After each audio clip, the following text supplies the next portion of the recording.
Do you think they'll come back?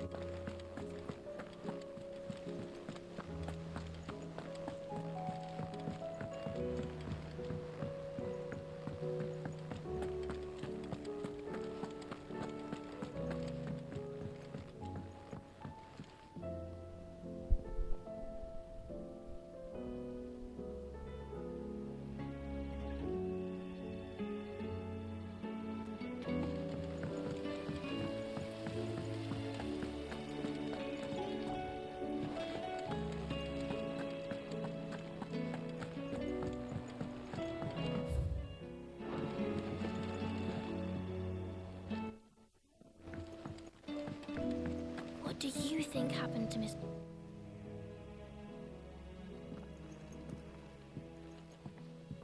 Sid! You have to help us! With what? You didn't take apart another of Mid's contraptions, did you? No? Well, yes. But that's not what we want to talk to you about. It's Miss Mididol. She's been acting strange. Very strange. She's barely ever around. When she is, she acts like we aren't even there. Her head's in a crowd. In the clouds. That's what I said. In the clouds. Well, she does have a lot on her mind. When did you last see her? Not long ago. Right after she got back from saving you from Stoneham. Then it's probably just about the Enterprise. It did take quite a battering on the way there and back. You didn't break it, did you, Sid? You really should be more careful around Miss Mididol's inventions. Don't listen to her. Even if you did break the Enterprise, you could put it back together, couldn't you? But who's gonna put Miss Mididol back together? She seems really sad. Why don't I go and see if I can cheer her up? You do that? For us? She's in her dungeon. Don't scare him. It's not a real dungeon. Thanks for the warning.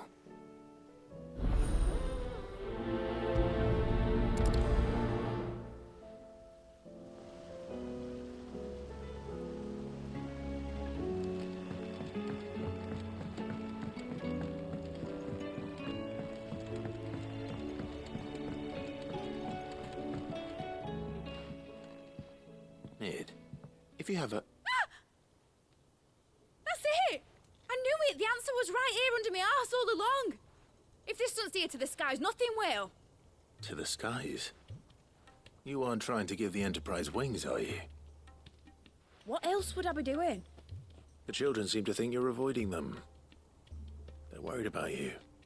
Is this really so important that you need to shut yourself away from everyone? The Enterprise is already the fastest ship in the realm, and that's with the sea beneath her. But what if she weren't bound to the waves? What if she weren't bound to anything at all? It's not fair. The gods get the skies all to themselves, so I'm gonna do something about it. The Fallen had their chance, but they relied too much on magic. And see where that got them? But not me. I've discovered how to do it without. Well, almost. First, I need to make a prototype. And is that a one-woman job? Are you volunteering? I'll have you know the Enterprise is my baby. But if her godfather's offering to lend a hand, I'd be happy to take it. First, I'll need oil, and not just some old drippings from Miss Molly's spits in the Tub and Crown. Refined stuff, like they make in Ordill. Then I'll need some bone, or shell. Light, strong, preferably no longer attached to the beast it belongs to. If it's beast bones you're after, I'm sure the curse breakers will know where you might find some. No, they'll know where you might find some. You're the one who offered to help, remember? I should speak with one of the curse breakers before I set off for Old Hill. See if I can't find this bone while I'm there as well.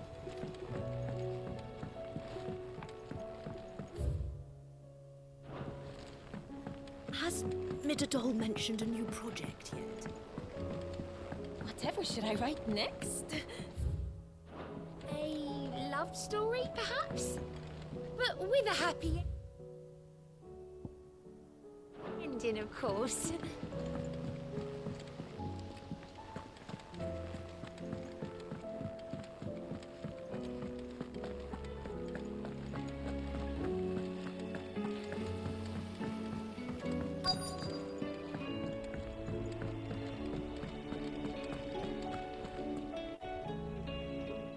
right, Sid. Come to buy us around, have you? Only if you earn it. Mid needs a piece of light but durable bone for her next project. You've encountered your share of beasts on your travels across the realm. Any ideas? Most bones are the same. Whack 'em hard enough and they'll break. If it's durability you're looking for, shell will serve you better. You know what an adamantus is? I do.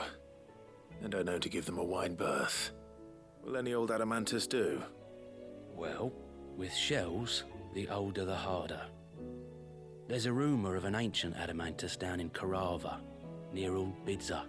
Or what's left of the village anyway. But don't expect to make quick work of the bastard.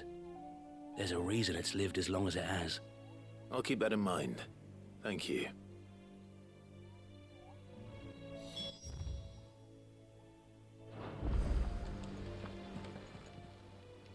Oh, I wasn't expecting you back.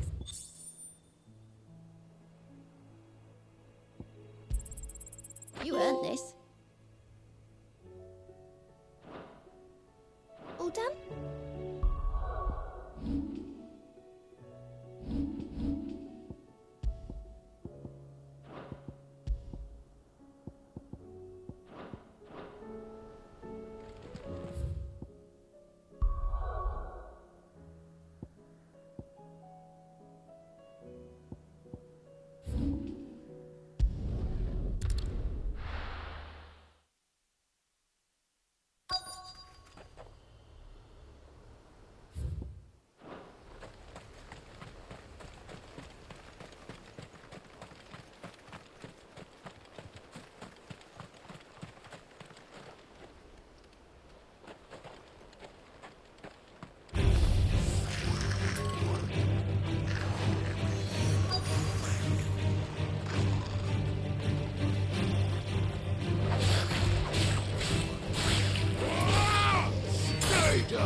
Mid's oil. After what happened here, it's a miracle there was any left at all.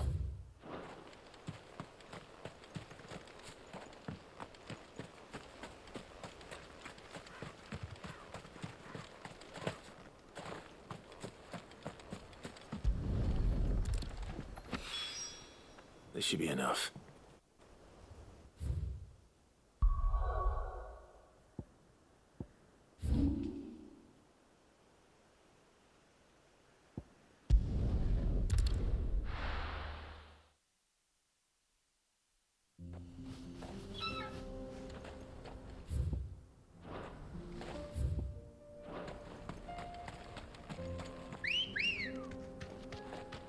Ready, girl? Run like the wind.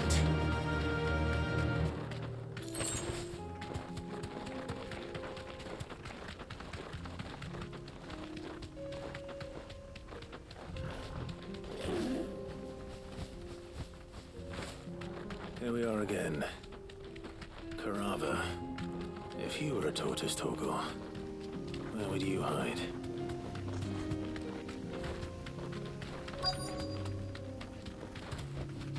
Be safe.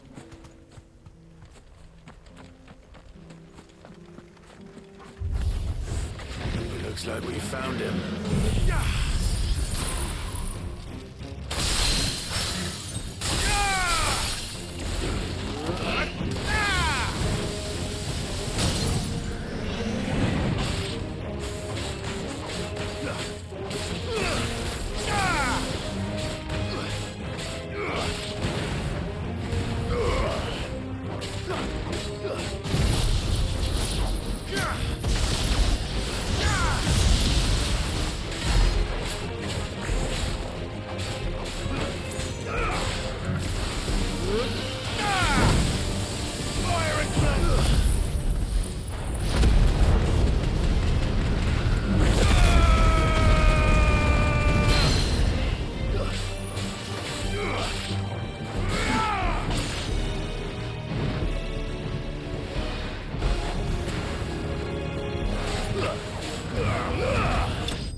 better get these materials to Mid so she can finish her prototype.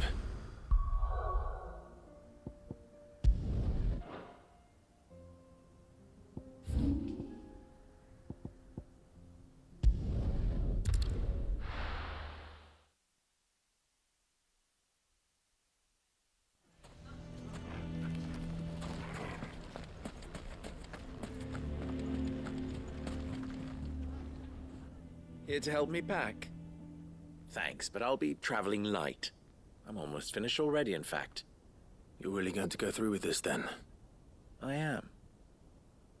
But before I go, there is one small issue I'd like your assistance with. Well, two, in fact. If it's within my power to help you, I will. It's the children. I refuse to let them share in my disgrace. And if I leave them here, they surely will. Our friendship would see them ostracized forever. But I can't take them with me either. I can think of only one place where they are certain to be safe, and provided for, and loved. The hideaway. Of course. The children would be more than welcome. Thank you, Clive. I will not forget this. Lubor, are you still here? What is it, Ferda? You look pale. There's been a flood in the Velcroy, a damn big one. The League of Outlaws encampment was completely submerged in ether. What? Every last one of the bastards has turned, and they're headed this way. Bandits are one thing, but Akashic bandits are quite another. The town guard won't stand a chance against them. We need to evacuate. There's no time to lose. Ferda, gather the men. The Akashic may strike at any moment. We must make ready to cover the townspeople's escape. Well, what are you waiting for? Yes, my lord. Clive, change of plan. The children stay with me for now. I need you to find Conrad and Natalie. Tell them to prepare for a full and immediate evacuation. Understood. I'll do what I can to convince everyone else. Wish me luck.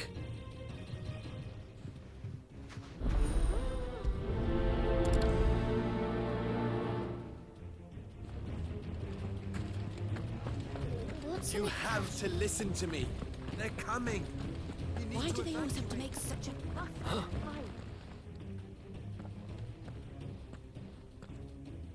Ah, it's you. What do you want, Lord Underhill? To pass on an important message. There's been an ether flood out in the Velcroy. The camp where the so-called League of Outlaws were gathering has been swallowed. They're no longer just bandits. They're Akashic now, and they could be here at any moment. You need to begin preparing for a full-scale evacuation right away. Oh, do we? And who was it who gave you this disturbing news, might I ask? Lubor, perhaps? The man spreading the same poison out in the square as we speak. You may believe his lies, my lord, but we know better. But why would he lie about something like this? Some twisted attempt at revenge, perhaps. If he had not been unmasked, he may well have been elected our leader. A great honor for one of his kind. One he might well feel aggrieved at having been denied.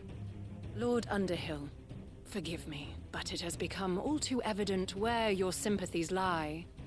Lubor cannot be trusted, and neither, therefore, can you.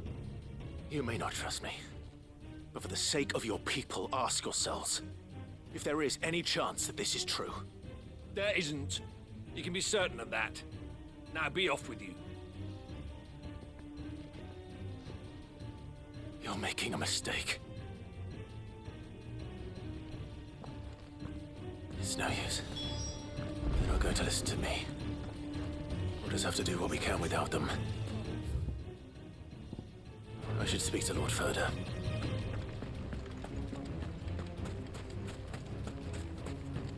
I think we'd better shut up. What's Lubor raving about now?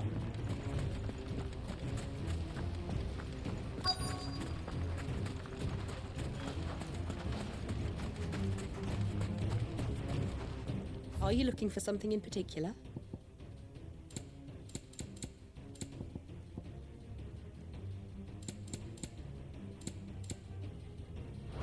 well.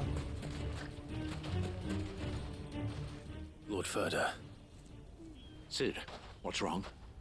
I went to warn Conrad and Natalie about the Akashic, but they wouldn't listen. They've convinced themselves that nothing Lubor says can be trusted. The bloody fools. Which means the town guard can't be counted on for support. But I can.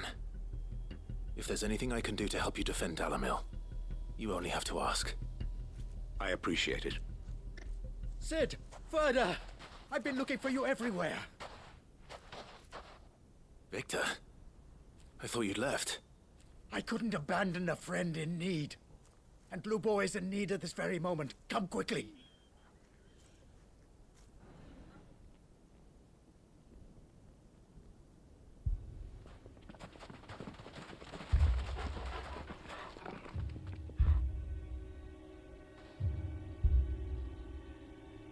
You have to believe me. The Akashic are coming.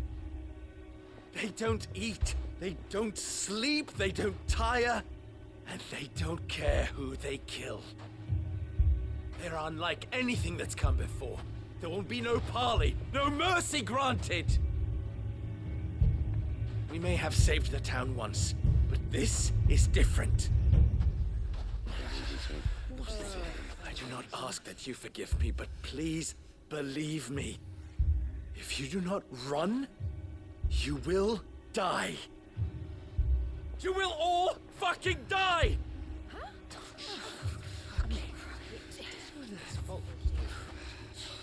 You'd like that, wouldn't you, bearer? Yeah, with us out of the way, your kind will be free to claim Dalamil for yourselves. You who should run! Run, bearer! Yeah, run! Far, far away! Just go on. Yeah. Yeah. Yes! Go on, then. Go on. Just go.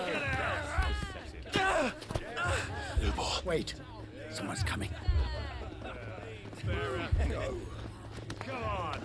Stop! You're hurting him!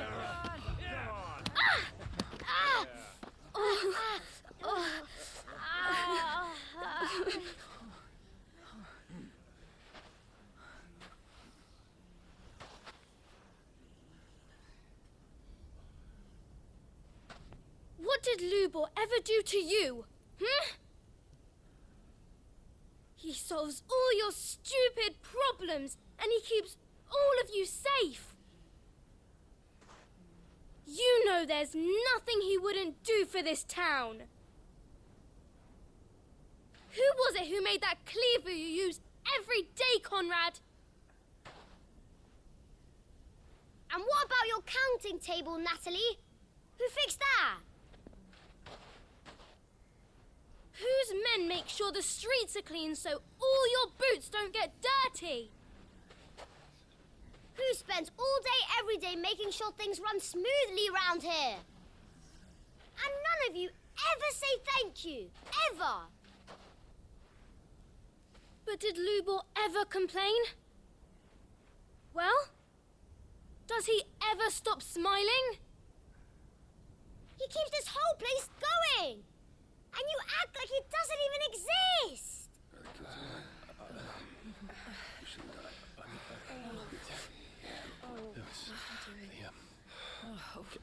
Yes, sir.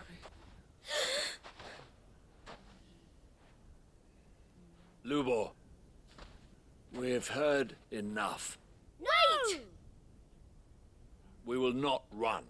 The town guard will not abandon the very place it is sworn to protect.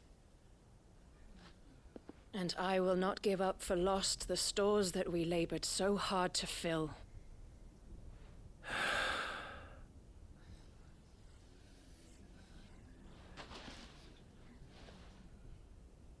So tell us, how do you propose we deal with these Akashic of yours?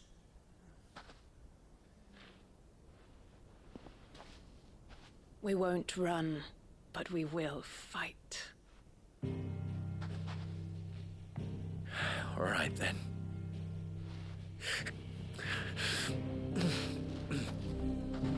Fine. fine.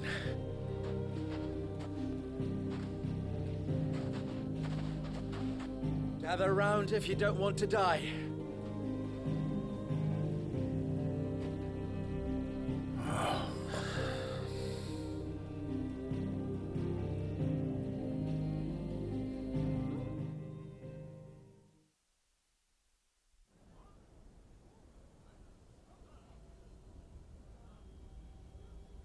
Allow me to explain the situation. The ether flood occurred near the village of Cheratina, deep in the Velcroy. The place had been abandoned for years, until the League of Outlaws decided to make it their base of operations. Now they're all turned, and if the scouts' reports are correct, heading in this direction. They are mindless monsters, driven only by hate and rage, and they are utterly unpredictable. With the bandits, we at least knew how and where they were likely to attack. When these creatures come, Dalamil will have the bitterest fight it has ever faced on its hands. The town guard will muster at the north gate. The rest of us will take the south. Both forces will provide men to serve as scouts and messengers, ready to spread word of the size and nature of the Akashic Force as soon as it is spotted. And as soon as it has been, we will converge on its position and see that it is driven back from Dalamil at all costs. Conrad, can I count on the support of the town guard? Always. I leave the selection and coordination of the messengers in your hands, Victor. And the command of our men in yours, Ferda. If you would both be so kind. Consider it done. As you wish. Natalie, I would ask that you and your people have the townsfolk barricade themselves inside the bathhouse. And tell the merchant not to waste time securing anything beside the essentials. Preserving life is our one and only concern. As long as we survive, it doesn't matter what trinkets we might lose. Our riches can be regained. And if anyone doubts that, let it be known that the Briar's Kiss stands ready to cover any losses. Very well. I shall tell them. Where do I fit into this plan? Where else but the most perilous place of all? I would like you to travel to the home of our erstwhile League of Outlaws, Cheratina itself. The main host is most likely still there, and Dalamil will not be safe until it is eradicated, root and branch. A little gardening. How pleasant. I doubt it. I have a feeling these weeds will be particularly stubborn. Luckily, so am I. So you are. All right then, we all know what we have to do. Now it's simply a matter of doing it. For Dalamil.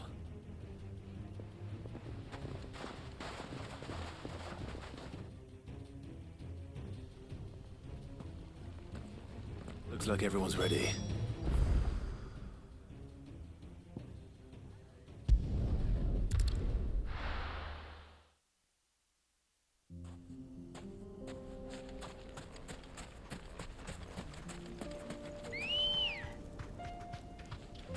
Come on. Run like the wind. There's the flood. But what's waiting for us inside?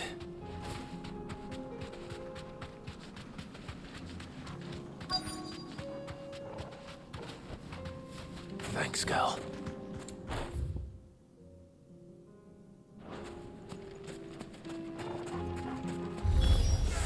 We can't leave a single one alive.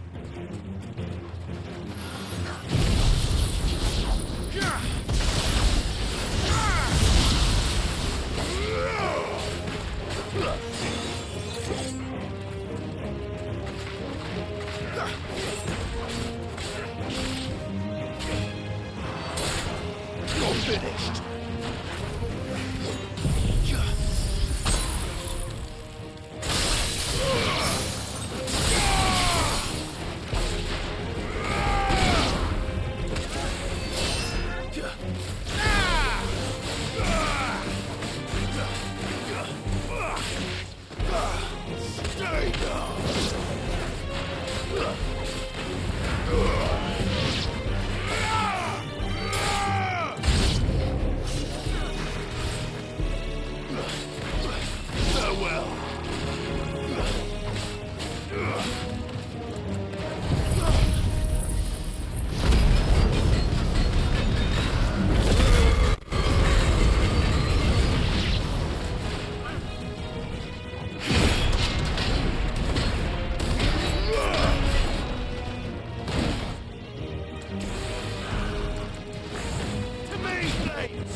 League is disbanded. I should get back to Dalimil and see how the others fared.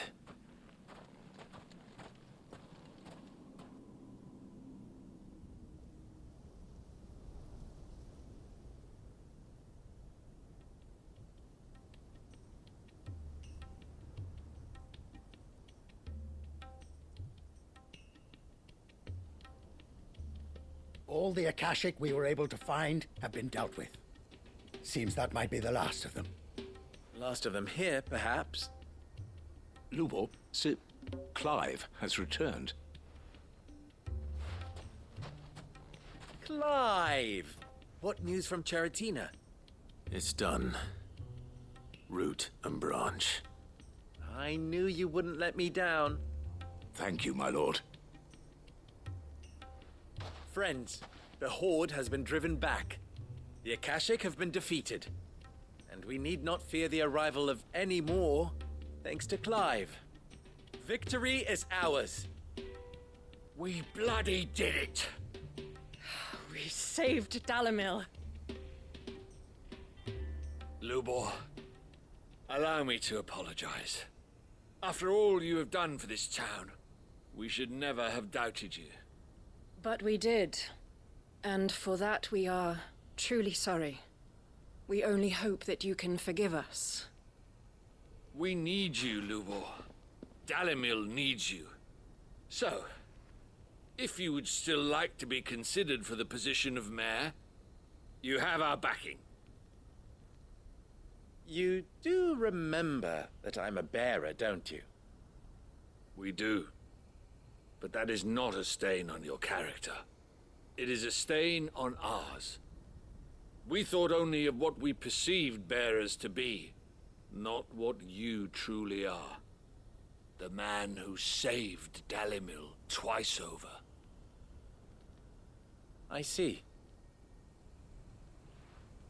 But I will only accept your proposal on 2 conditions. Name them. Firstly, that you will both do everything in your power to rally your people to my cause. If the Town Guard and the Merchants League do not accept my leadership, it will be doomed from the start. Unity is the key to defending Dalimil, and I do not doubt that we shall need to call on our combined strength again.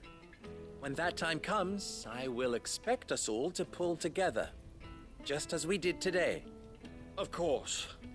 You have our word. And secondly, you will accept that if I am to lead you, the mistreatment of bearers must end here in Dalimil. Any bearer within our walls shall be afforded the same rights as any other citizen. They will not be judged by what they are, but who they are. As we failed to do, and came so close to losing everything. We agree to your conditions. And we have only one in return. That you continue to work for the good of Dalimil, as you always have. Condition accepted. Well then, it seems my mayorship is all but confirmed. Do I get some sort of special hat?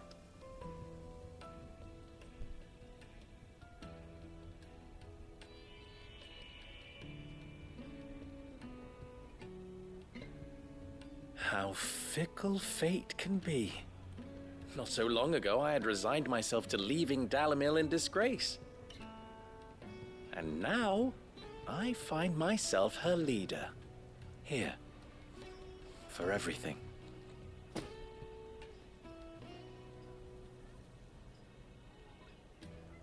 Lubor. About the children. Fear not. You are, of course, relieved of your responsibility. I would sooner face another horde of Akashic than see them brought up as outlaws. I'll make sure they're safe here. I don't doubt that you will. And not just the children, but everyone in Dalimil. I'll do my best. Can't have all your hard work going to waste.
you buying or selling?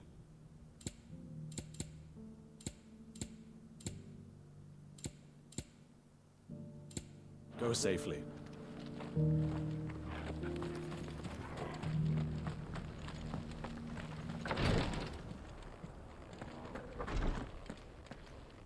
Lord Marquis, if you have a moment. What is it, Cyril? One of our brethren lately journeyed across the strait in order to pursue a new avenue of inquiry in our ongoing investigation. He sent an owl some while ago, but we have heard naught from him since. Was he surveying another fallen ruin? No. The object of his study was a savior cult that has arisen in Ash in recent years. We believe it may have some connection to the Circle of Malleus, an ancient religion that worshipped Ultima as its god. By gaining an understanding of this new faith, we hoped to learn more of the Circle's original beliefs. And so you sent one of your brothers to Ash? A continent teeming with orcs and Akashic? Fully cognizant of the risks, yes. I entrusted the mission to one of the most able of our order, the Third Chair, a master of the arts of combat and survival both. Though he has been silent for some days now, I have thus far refrained from sending any others in search of him, lest they be lost in turn. Yet, it seemed only right to inform you of the situation, given your unique experience of the perils of Ash. For as you so earnestly advised me, it would not do to abandon a man to his fate, when he might yet be saved. It would not. But Ash is a big place. Can you be any more specific? Perhaps. The last owl I received from him mentioned a village where he had heard the cult were wont to assemble. Mickleburg was its name. It lies in the southern reaches of Waloed. If aught ill befell him, I expect it did so there. Right. I'll see what I can do. You are much too kind, my lord. Go then, with my hopes, and may the firebird's flame ever burn in your heart.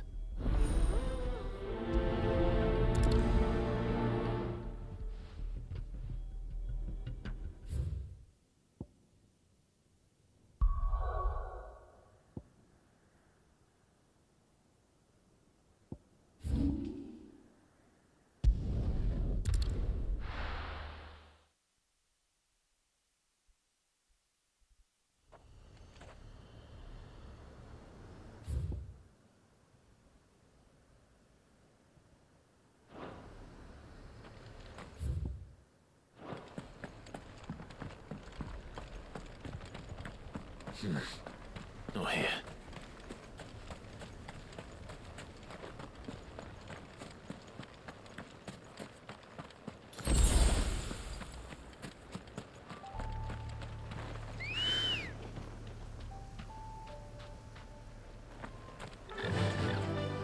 Run like the wind.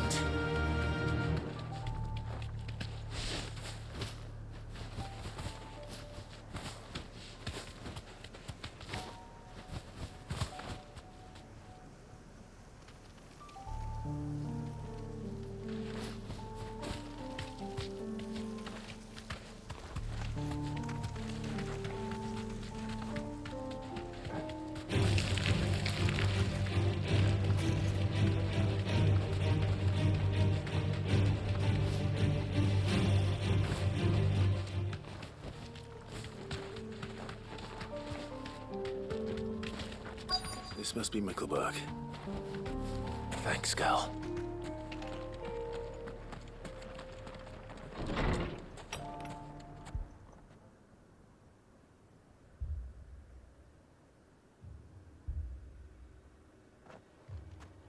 These people aren't turned. And the village seems safe enough at least.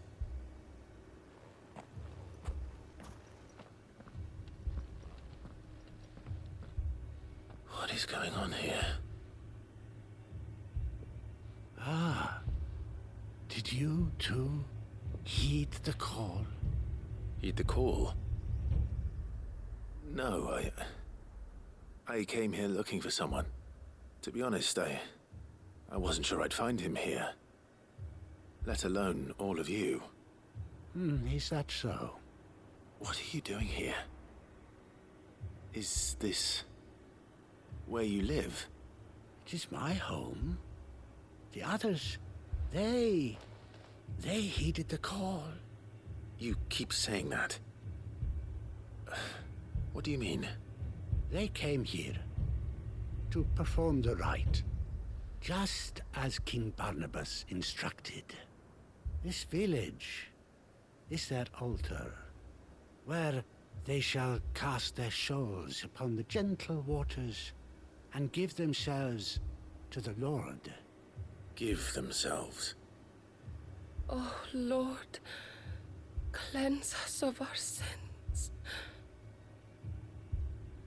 Let us be reborn in your loving arms. Free us from the torment of this mortal realm. They want to be saved. Forgive me, but did another foreigner like me come here? He was probably wearing a cowl. You mean the traveler from Storm? Yes. He's staying at my house, toward the rear of the village. Thank you. If you don't mind, I'll go and greet him. They seek the same salvation Barnabas did. At least the third chair is still alive. Let's go and find him.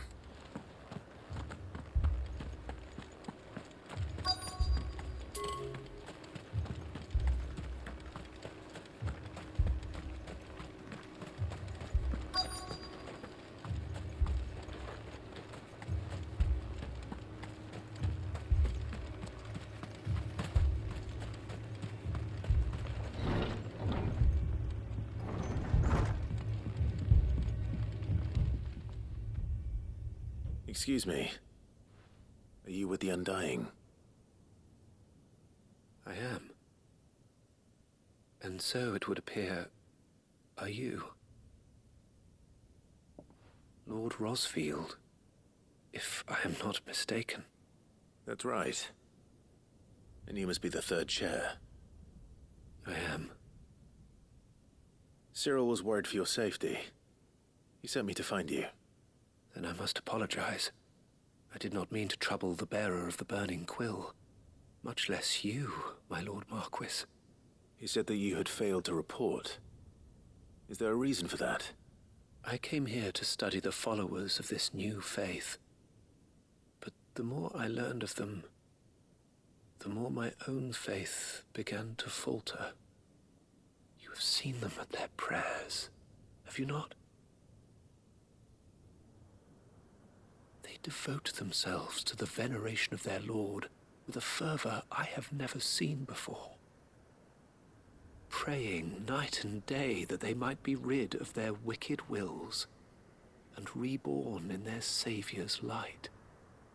Not that they might be granted respite from their worldly woes, but so that they might continue to serve him. Serve him with all of their beings.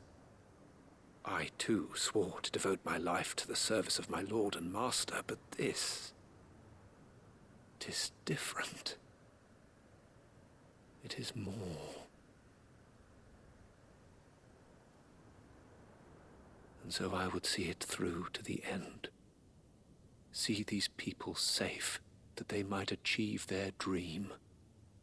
That they might do their duty to their Lord.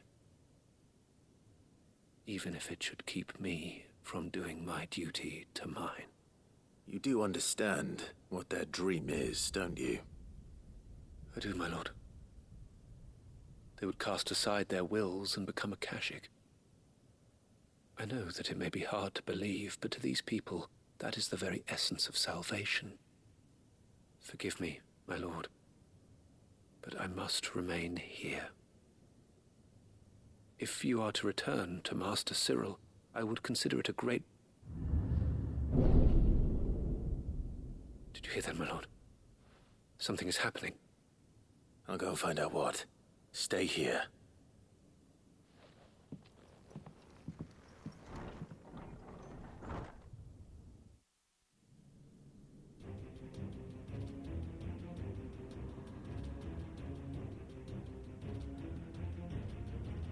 Beneath the flood. Oh no. There must be something I can do.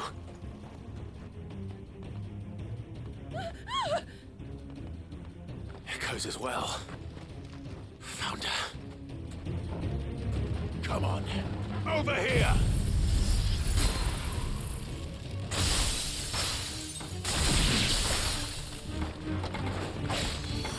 There you go!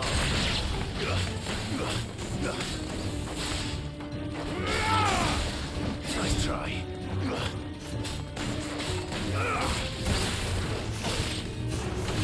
Farewell.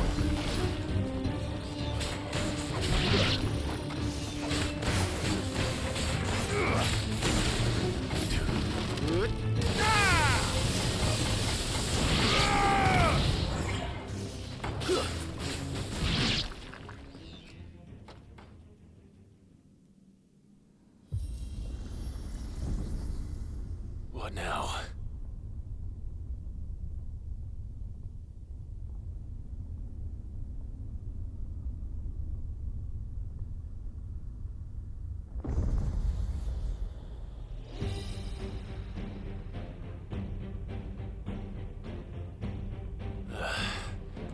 We meet again.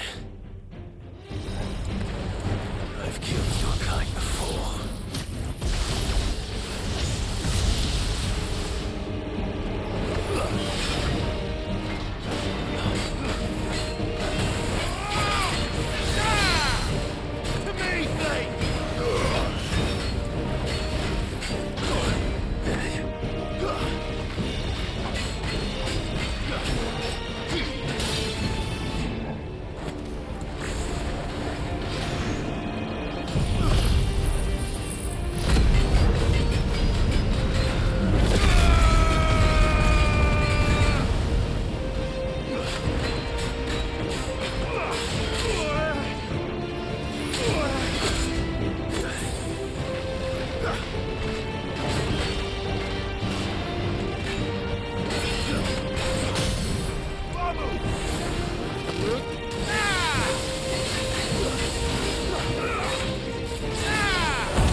Damn it!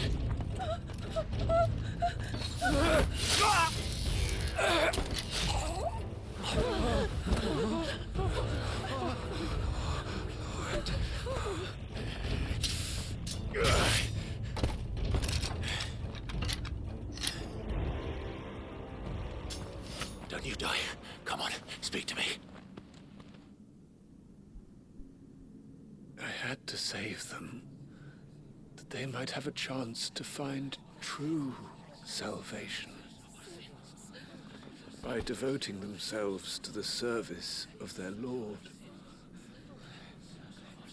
just as I did when the Undying plucked me from the gutter and gave me a cause to believe in.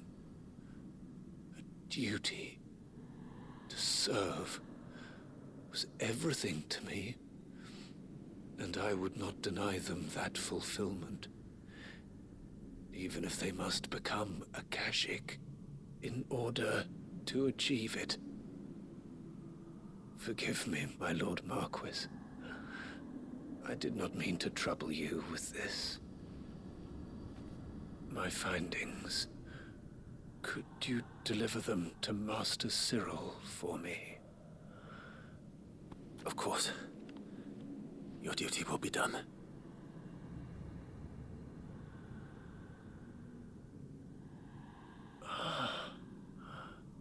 Look, my lord. They are saved.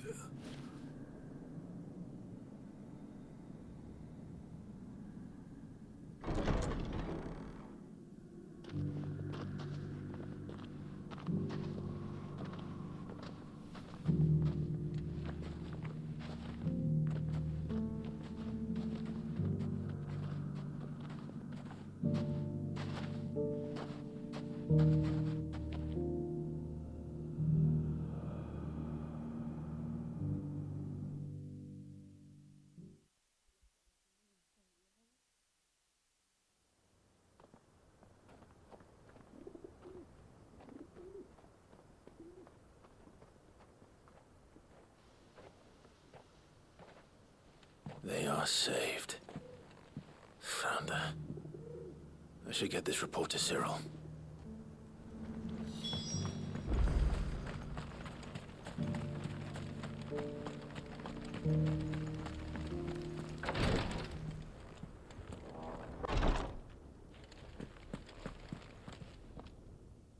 My Lord Marquis, welcome back. I am glad to see you hale and whole. I met with your third chair, Cyril. He bade me deliver his findings to you.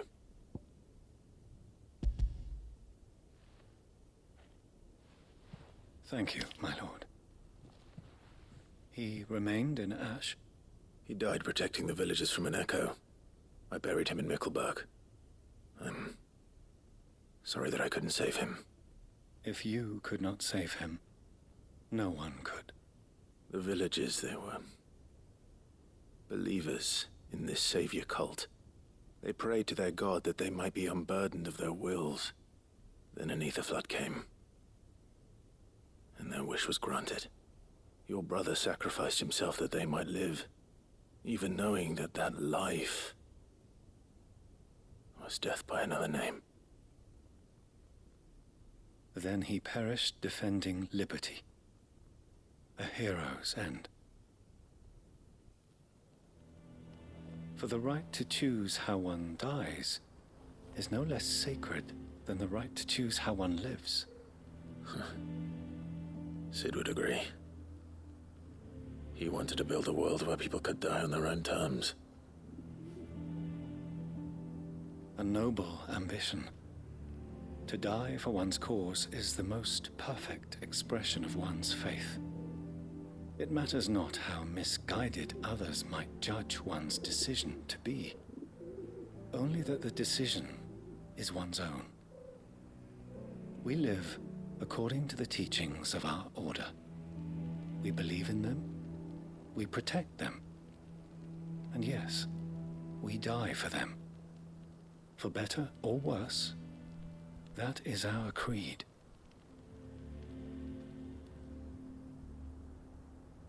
But he didn't die for your creed. He died to save them. And you still believe that what he did was right. I believe that he believed it was. We of the Undying are not slaves, but willing servants. And this was his will, the ultimate expression of it. All right. I'd like to know this man's name, Cyril. To know the names of all the Undying who've fallen in the line of duty. They died serving my house. It's only right that I remember them. That is my duty. Of course. I shall fetch the Book of Martyrs at once. My lord, it has been, and shall ever be, the greatest honor of my life to serve House Rosfield. Though our duties may differ, yours is no less important. I pray with all my heart for your success. And were they here, I have no doubt but that every one of my fallen brothers and sisters would feel the same.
Tell me this is all you need.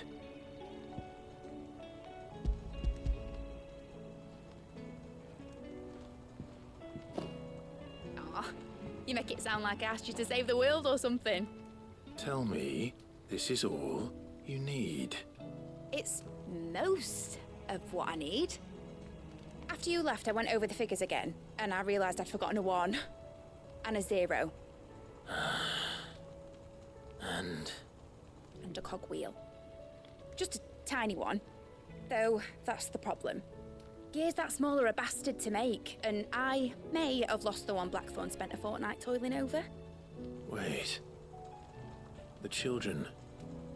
When they took apart your scales, there was a tiny brass gear. Now that I think about it, they didn't use it when we put the scales back together. The young'uns? But why would the... You know what? I don't want to know. I'll keep working on the model. You go and find that cog.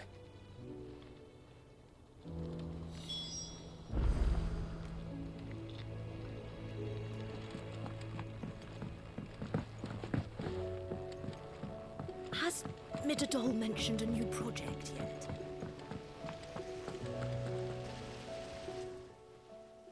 Sid! Is Mid still hiding from us? She wasn't hiding. She's fine. She's just busy working on her next project. A new invention? What is it? What is it? Is it an airship? I bet it's an airship! Do you think she'll let us help? That just so happens to be why I'm here. She needs something special, something only you three can provide. A brass gear. A tiny one. One that might fit on, say, a set of scales. Oh, the one you forgot! We remember! We saved it, just in case. It's in the bag of bits. Since your lesson, we've been disassembling, then reassembling everything we can find. All the pieces that are left over, we keep under our beds, just in case. That's good to know. Look! I found it!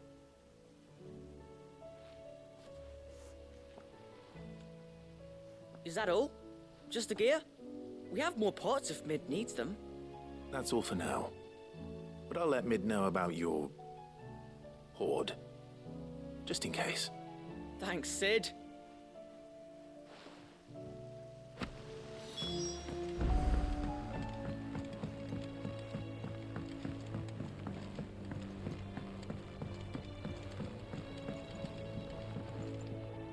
Well, did they have it?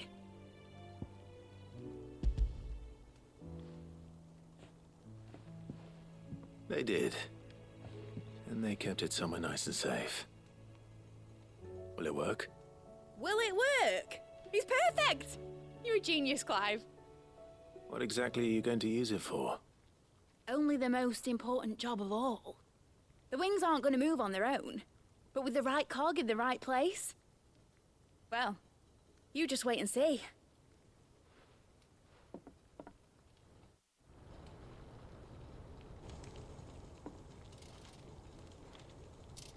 That should do it.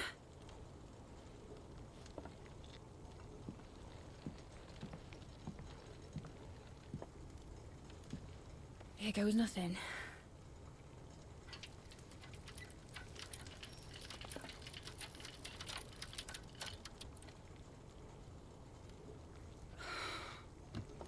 Titan's tits.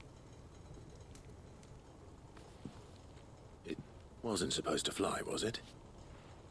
Of course it was supposed to fly. Wouldn't be much of an airship if it didn't. Honestly, these bloody engines are driving me mad. I was so sure this would be the day she soared. The mithril engine was made to make dreams come true. But maybe this is one dream the world's better off without. Show folk how to take flying.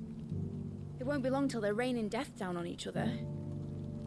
People will lose their homes, children, their mums and their dads. Like I lost mine. I'm sorry. So am I, Clive. So am I. Sorry that I have to choose. Do I follow my head, or do I follow my heart?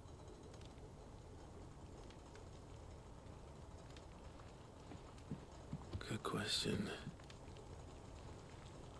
The first time I stood on the deck of your ship, felt the wind in my hair. It was like I was flying. But imagine how it would feel to actually do it. My dad always said there were two ways of living life. Chasing a dream or shuffling to your grave. And he were right. Right about a lot of things. Not that I like to admit it. People need dreams to chase. Especially in a world like this.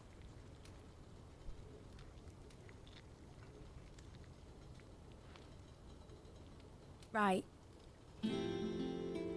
When this is over, I'm gonna take all my mithril engines to Zemeckis and sling them over the edge. I won't have my dream end up turning into someone else's nightmare. But all that hard work... All that hard work will not be used for war, Jamie. But it isn't like it'll be gone. Tell me, Clive, have you ever been on a treasure hunt? Not since Joshua and I were boys. Why do you ask? Because I'm gonna bury the engine schematics and leave behind a little riddle telling people where to find them. A really hard one, so that only the most dedicated dreamers will ever be able to work it out.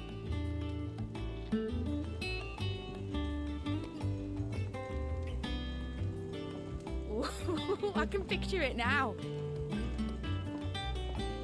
Some daft general squinting at the words with a gormless expression on his mug. Like that one, yeah. Right.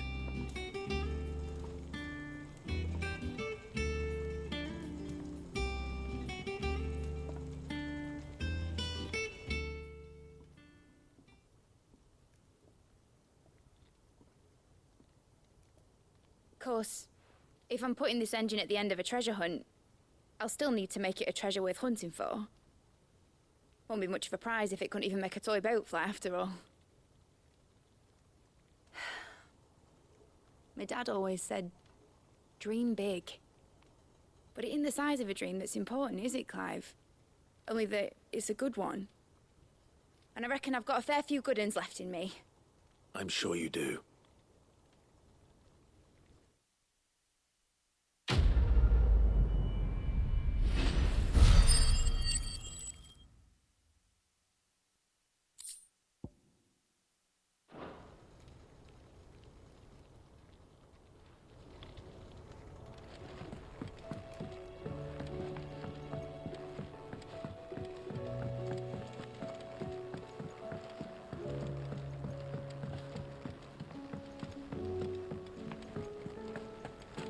I will not let them be forgotten.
Sid, may I have a moment?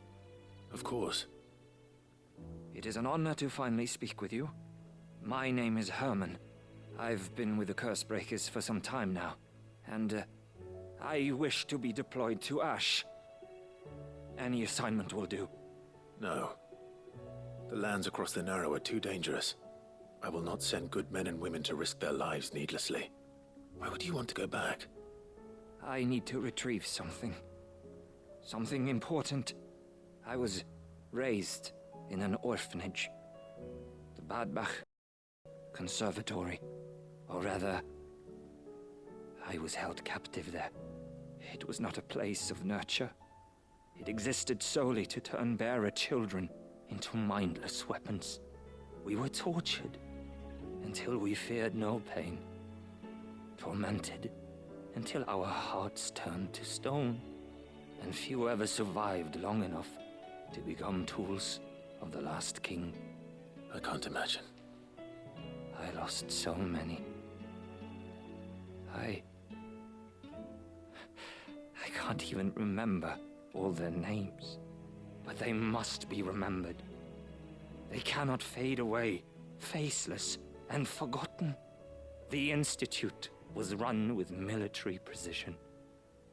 Every child measured, every name recorded, every death logged with meticulous care. Sid, allow me to travel to Ash and recover the registry so that my brothers and sisters might live on. You were a good friend, Herman. But the fact remains that Ash is simply too dangerous. Sid, please. Even should it cost me my life. Too dangerous for you, Herman. But not for me. I'll go to Badbach and find the registry. You will? I won't let you risk your life. I don't know how to thank you. You can start by telling me where I'll find this orphanage. Vida Grace. Hidden in a forest, overlooking the plains. All right. I'll see what I can find there. May the mothers guide you.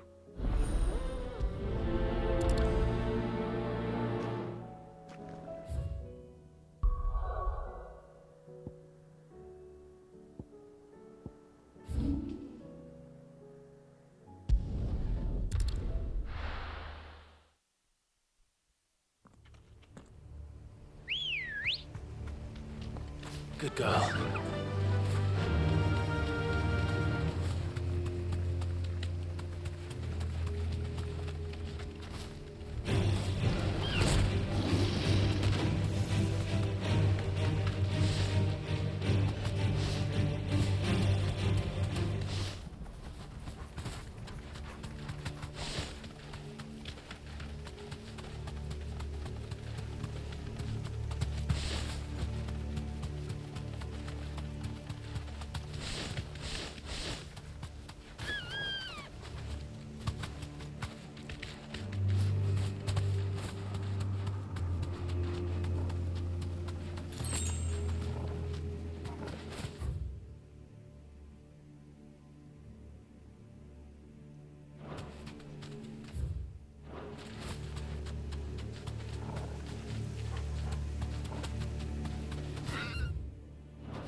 That'll do, girl. This must be the orphanage. Hopefully the registry is still here.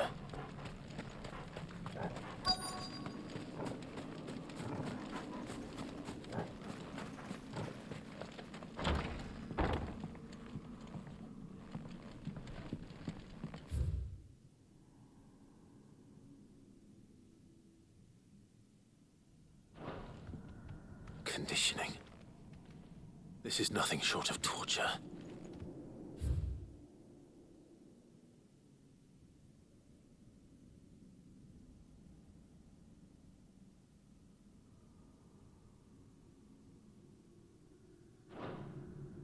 Disposed of.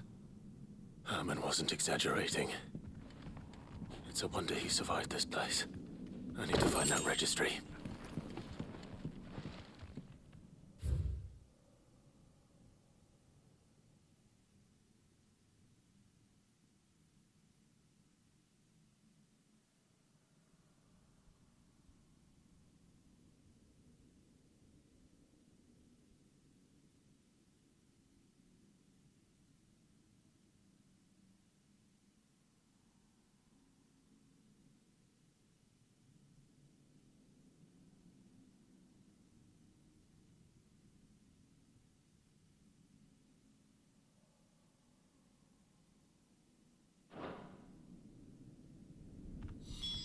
This reads like a suicide note.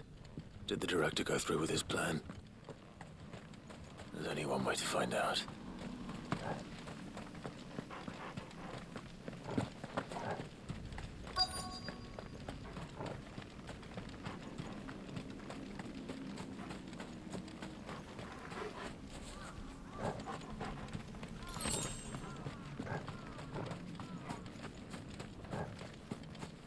A forked white tree. This must be the place.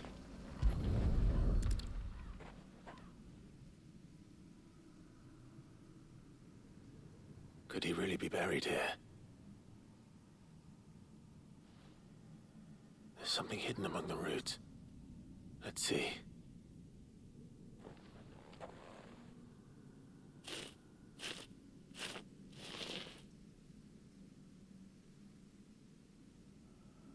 This must be the registry.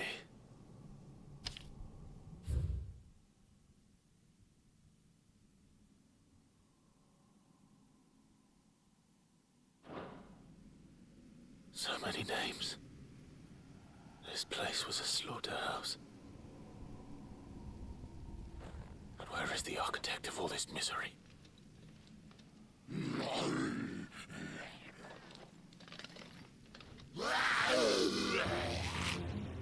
It was only a matter of time, I suppose.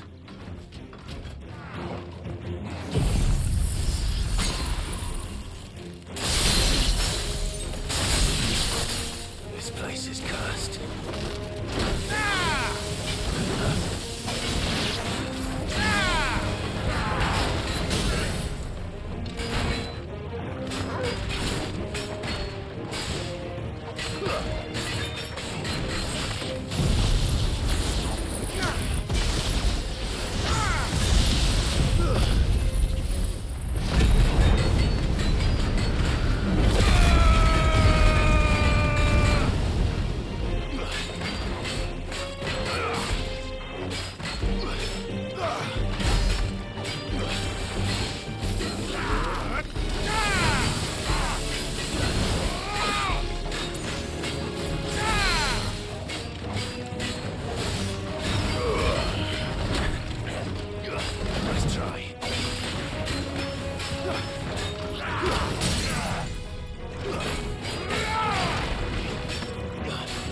It's over.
I hear that you traveled to Ash, Cid.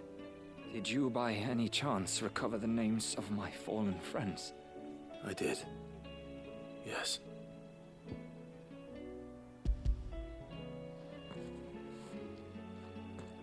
If I may? Era Registry.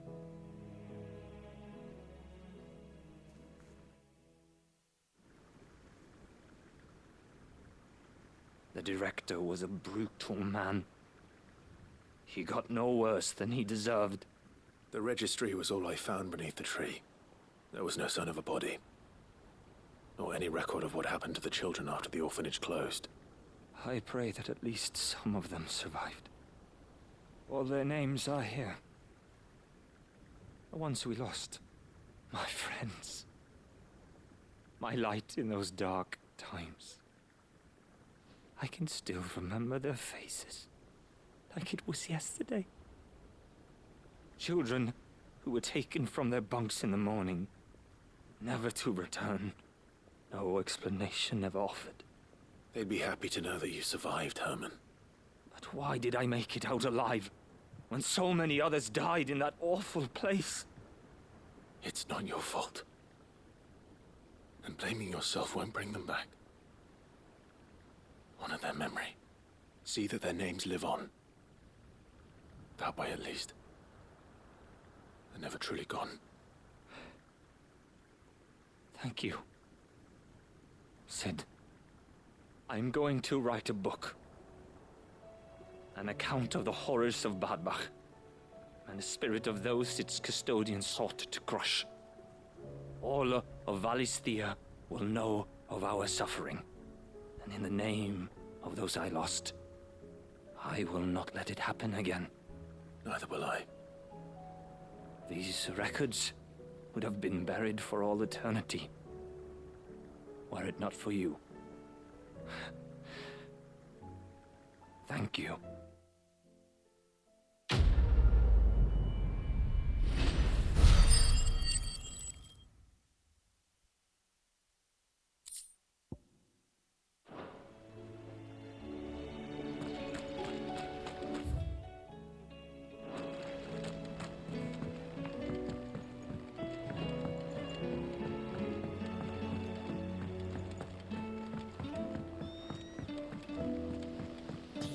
Tell us about his adventures in Ash.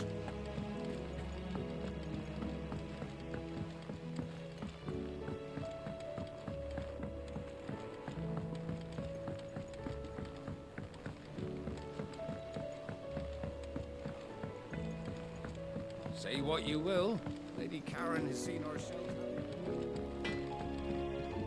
To what do I owe the honor? For saying Fornian, do you?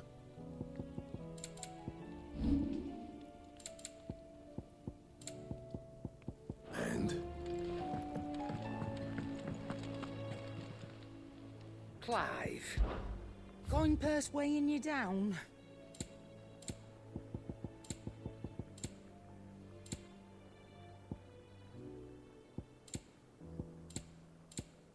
Is that all?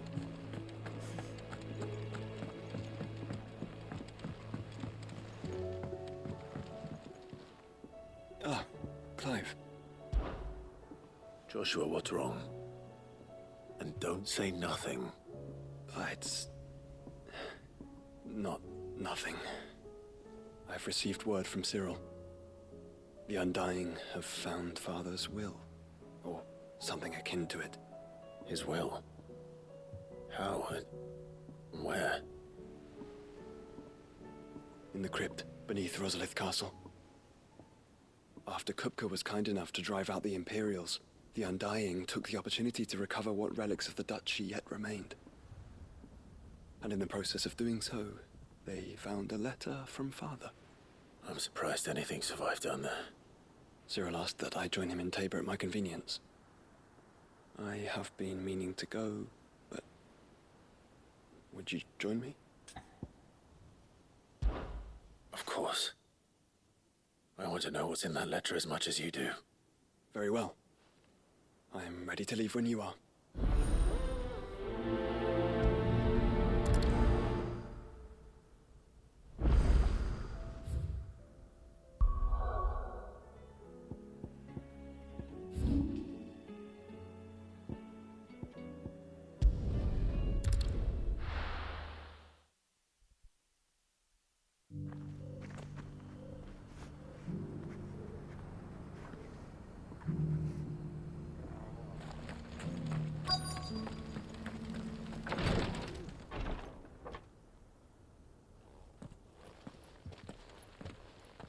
Your Grace, my lord, I trust your journey was not overly onerous.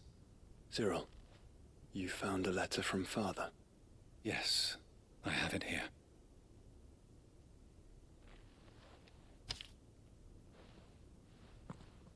If you would do us the honor, my lord.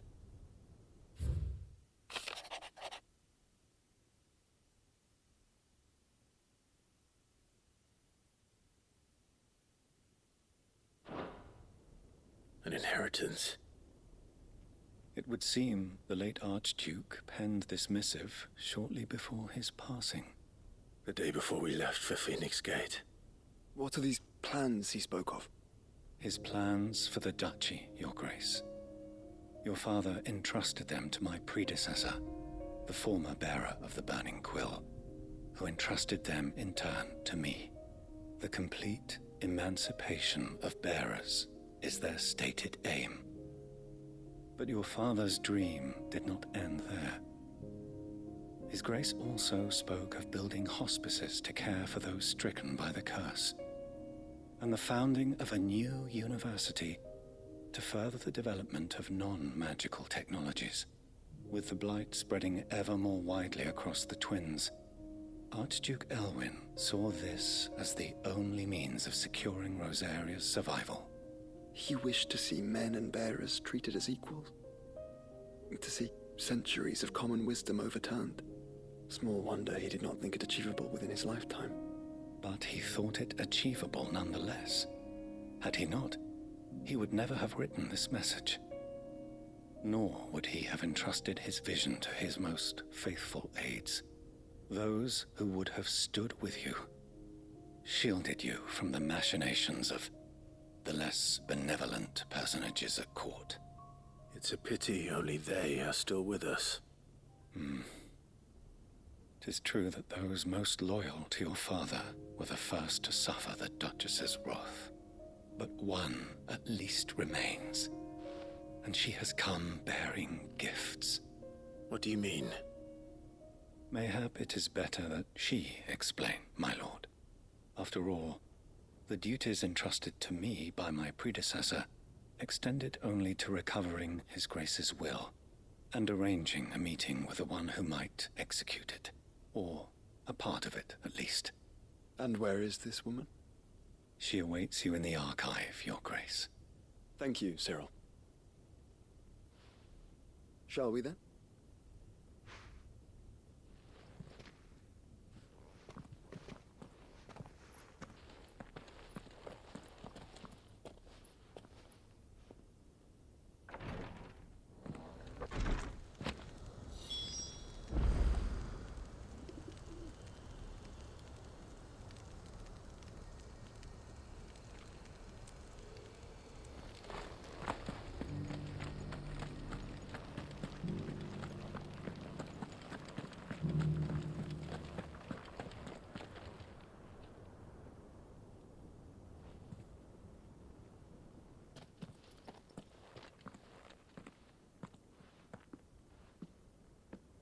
My lord, your grace.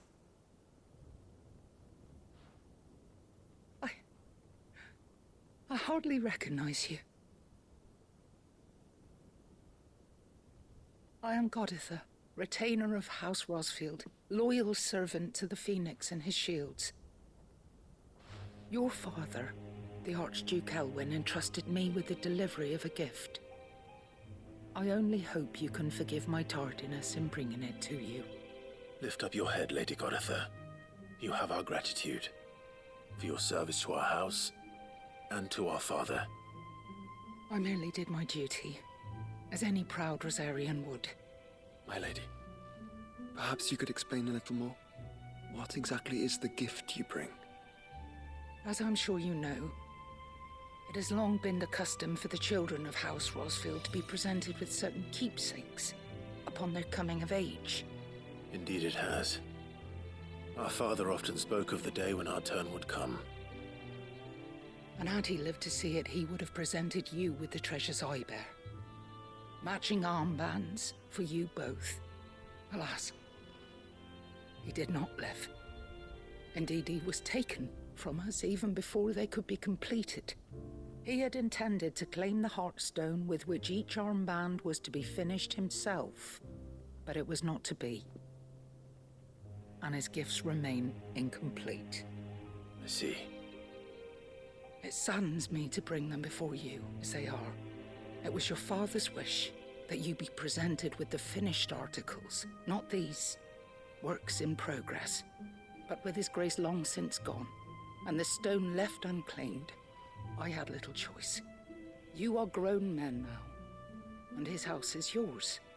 And while I would not presume to insist upon your claiming the Heartstone in his stead, I know that nothing would have pleased him more than for you to do so. Thank you, Lady Goditha. What say you, Clive? What else? Of course, my lady. May our father's will be done. Oh, I am much obliged. Do you know where we might find this Heartstone, my lady? I do. Though it may be a matter of a good deal more than simply happening upon it. It is found in the bellies of elder griffins, you see. We do at least know where to find one. A certain specimen has made its nest in Titan's Wake, not far from here. A certain specimen? You are most perceptive, Your Grace. In answer to your unspoken question, yes. In fact, this is the very same beast your father meant to slay. I have been tracking its movements since you were but a boy. Were you to slay it in his stead, as men of House Rosfield, it would surely make your father proud. What say you, Joshua? What else?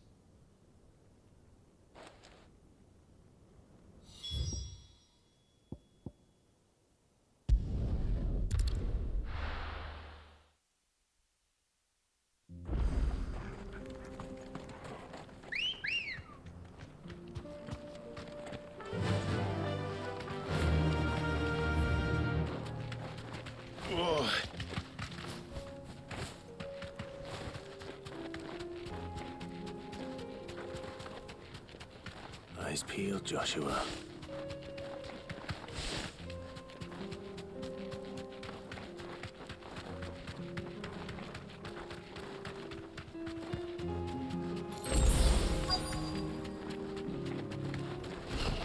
There it is. For House Rosfield.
Is this the Heartstone?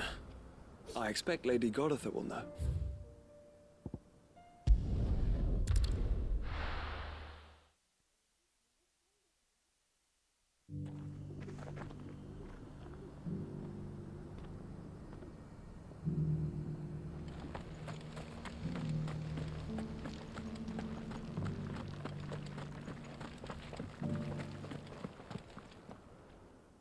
Thank the Founder you were safe. The Griffin is slain then? And the Heartstone claimed.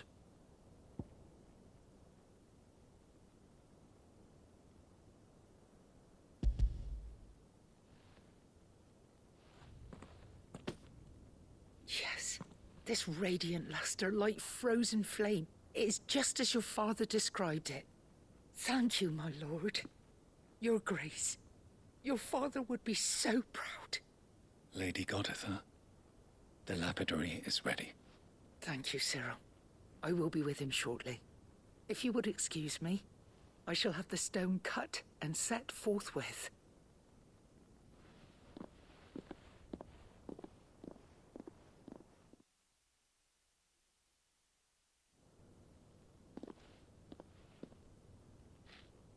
The armbands are complete. Pray, take them. They are yours, after all. Heartstone is harder and more enduring than garnet, or even ruby. It symbolizes unwavering will and devotion, and the graven vines encircling the stone represent the unbreakable bonds between you. It's a message. Father knew we had enemies both inside and outside the duchy. Enemies who would thwart his vision. Only with unwavering devotion would it ever be realized. And only if we stood together, as Phoenix and Shield, as brothers in arms, only then might those enemies be overcome. Indeed. His Grace knew the enormity of the task he would entrust to you, his heirs. But this was more than just a message. It was a promise. That he would always be with you.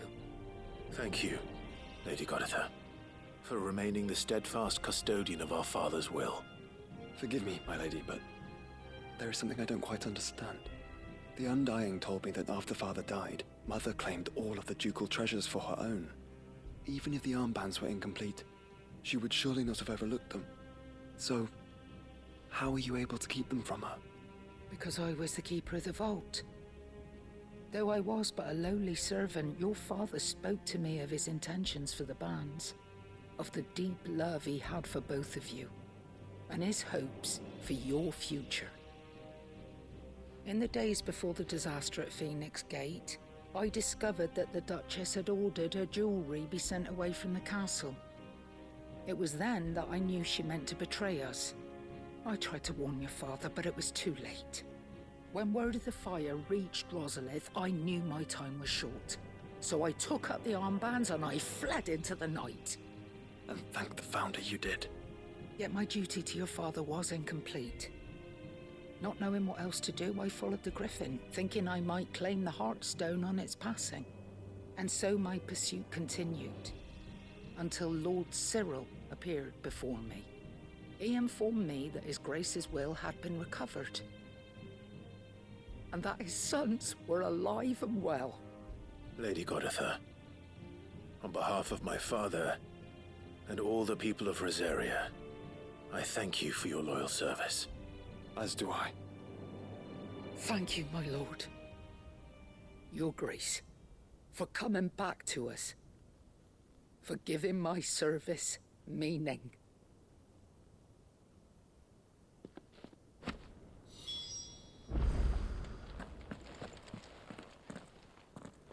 The bands suit you well. It must be gratifying to finally receive the inheritance that was denied you for so long. It is. And we thank you for the part you played, Cyril.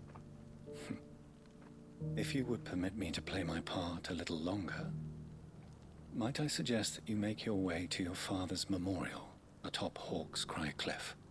Let him see that you have received his blessing, and that his vision lives on in you. I suppose it would be churlish not to. What do you say, Clive? Shall we pay Father a visit? I think we should.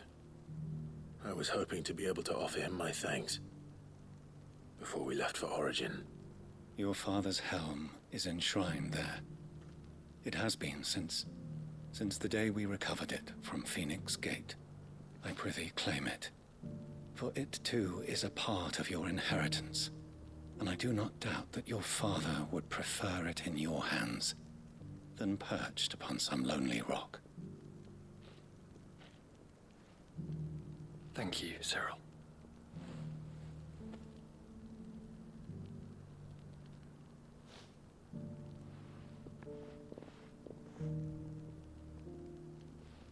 Come on, Clive. He's waiting.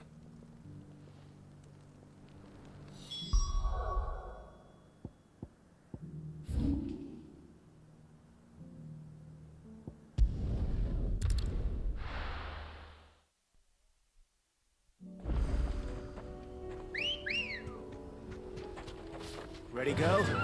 Run like the wind. Unwavering will and an unbreakable bond. Do you really think we're strong enough? Save the world? Of course. To have overcome Father's political enemies. That I'm less certain. Especially knowing what we know now. What Mother was truly capable of. But perhaps these bands would have helped. It's just back there.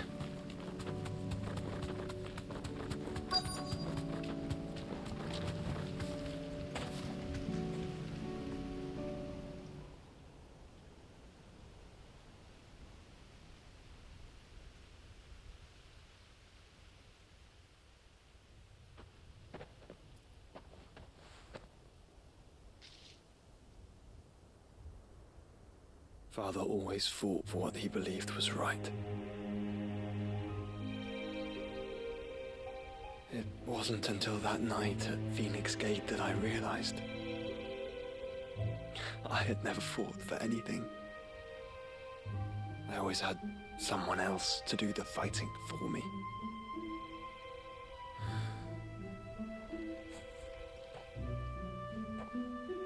No matter how fate conspired against him, he never lost heart, never looked back, never stopped fighting. To me, he was the greatest of men. And I've been trying to live up to his ideals ever since.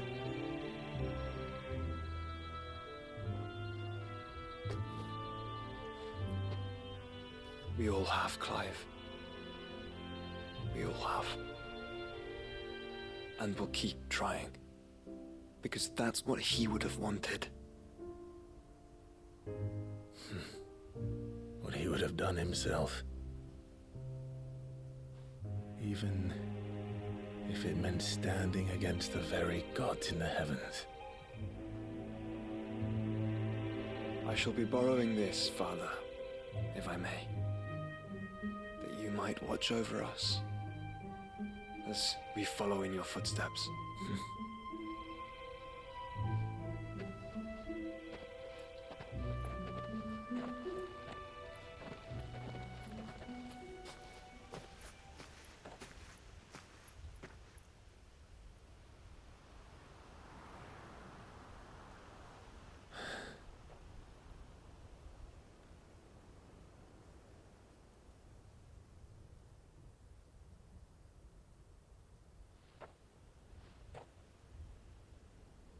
We won't lay you down.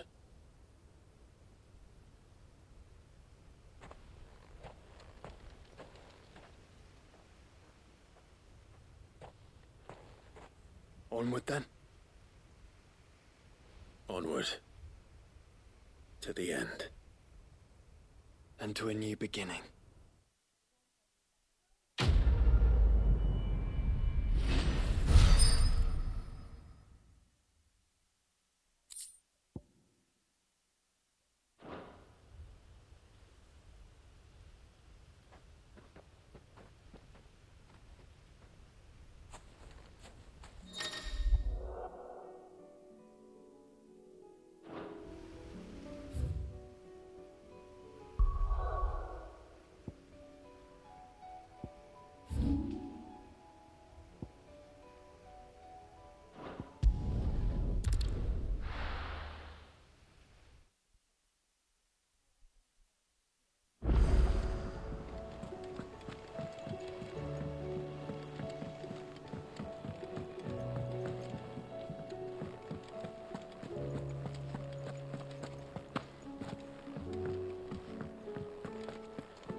If Joshua's worried about Jill, I should go and speak with him.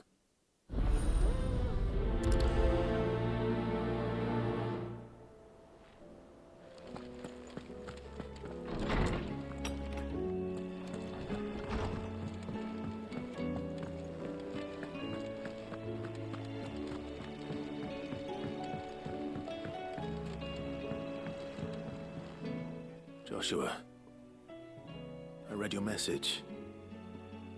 You're right. Jill is different.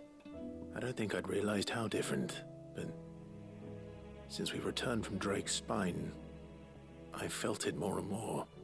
I suppose it's not hard to imagine why. She doesn't think she belongs anymore. And that's why we need to remind her she is still one of us. To let her know that we still need her. Now more than ever. That you still need her. But how to do that? When last we were truly close, we were but children. Of course. Do you remember the time we accompanied Father on his annual tour of the Duchy? And Jill and I broke from the procession to ride up Man's Hill. To see the snow daisies, I remember. It was the first time Father had allowed us to join him. And when he realized you were missing, he had the entire retinue down to the pot boys combing the countryside. In the rain. A thunderstorm forced us to take refuge in a grove of oaks before we'd even made it halfway there. It was the Lord Commander who finally found us, and needless to say, he was none too pleased. Then it seems you and Jill have unfinished business. What do you say? Man's Hill. It's not that far. Oh, true. Though I suspect it is also much changed. Little in southern Rosaria remains as it was when we were children. You're saying I should go and scout the area for bandits? I'm saying we should first go and see if there are actually still any snow daisies left. What would you do without me, Clive?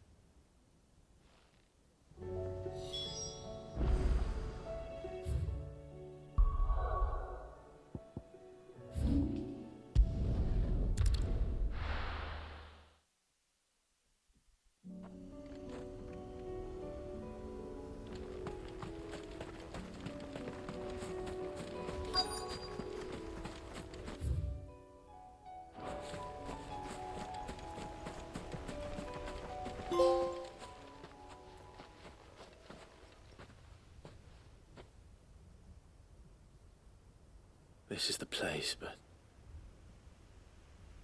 I'm sorry, Clive.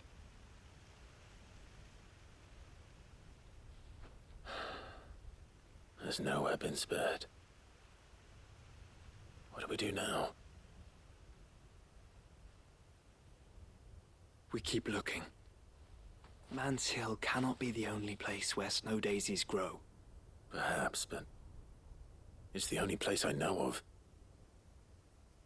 Knew of. Then why not ask someone who might know of another? Someone in the backyard? To the hideaway, then.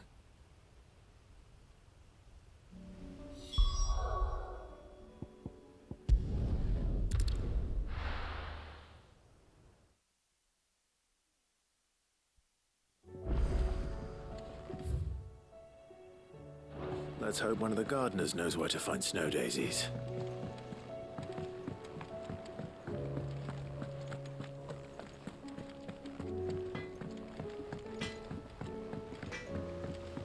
Say what you will, Lady Karen has seen our...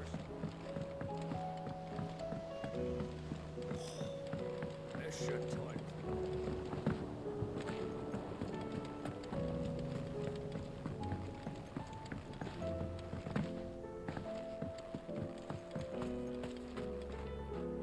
Oh. What brings you down from the heavens, Sid? I need your advice. Joshua and I are looking for a place where snow daisies grow. Preferably in abundance. Snow daisies. Then you'll want somewhere not too hot and not too cold. And where the winds are strong enough to carry the seeds. I reckon Man's Hill would be a good place to start.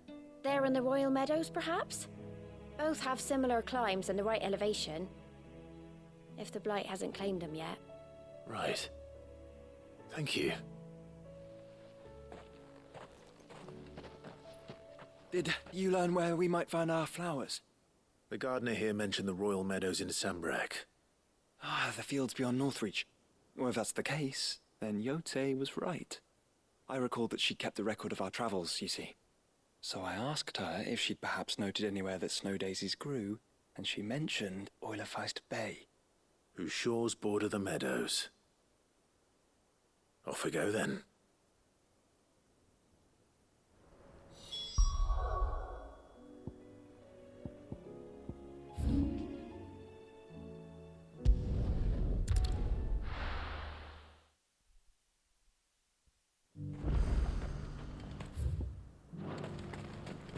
And how might I help the garrison today?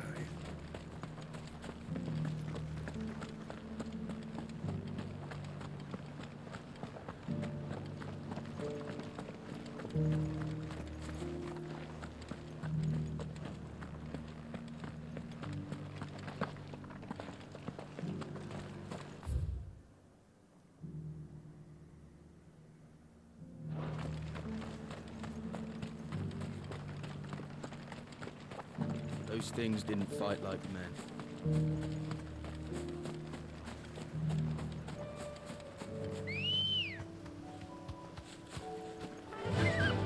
Fly, Ambrosia.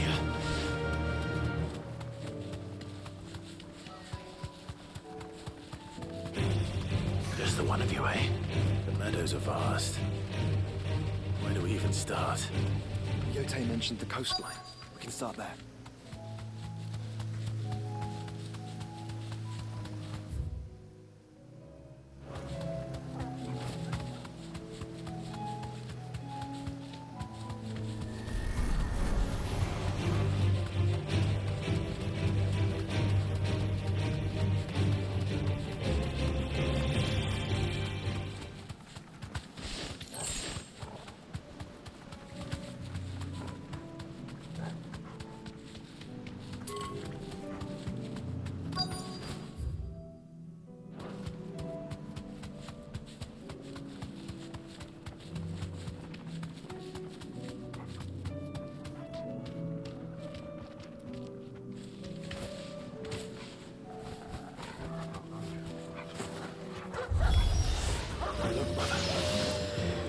See them?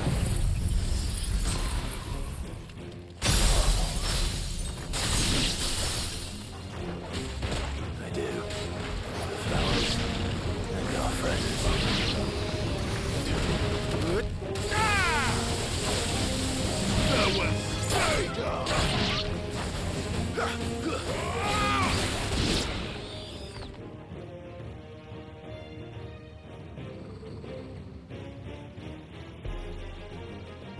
What do you see, boy?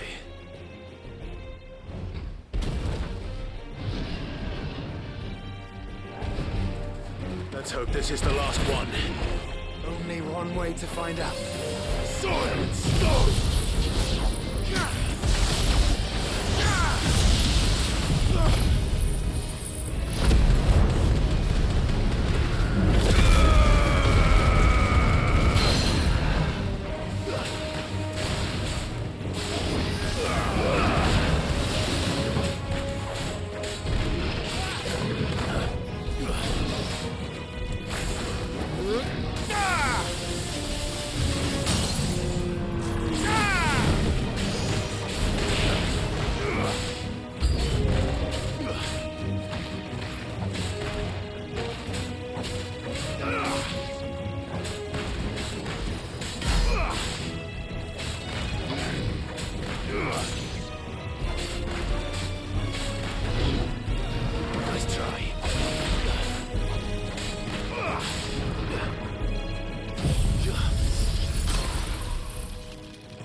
was harder than I expected.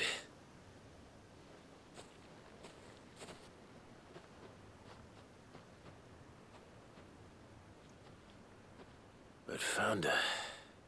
It was worth it. They're beautiful. Do you think Jill will like them? She'll love them. Come on. Let's go.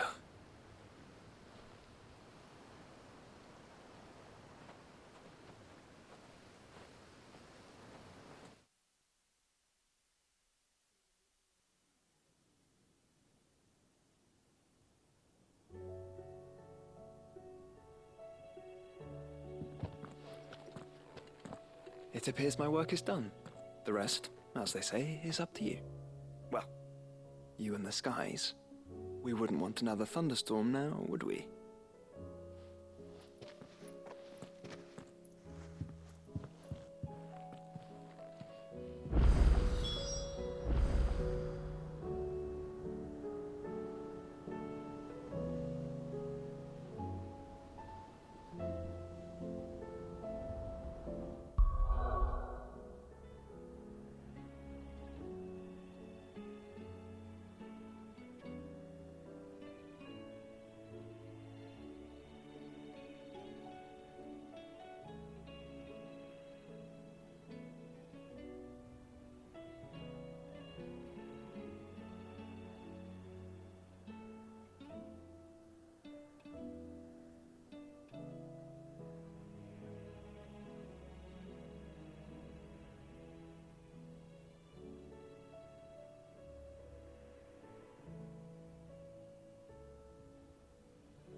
Jill, there's something I'd like to show you. There is? And where might this something be? It's, not here. Now, I know this is sudden, but how would you fancy a trip to Oriflamme?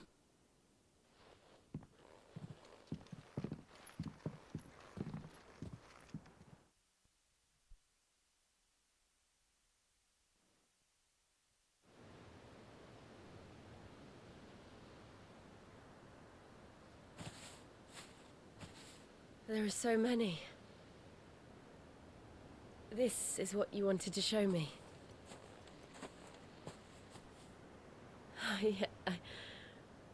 I don't know what to say. You don't need to say anything. The smile on your face is enough.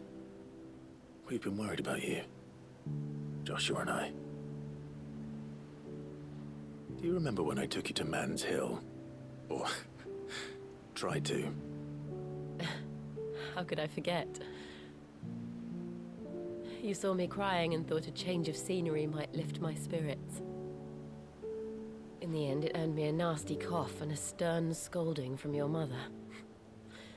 But I felt wonderful nonetheless. I'm sorry.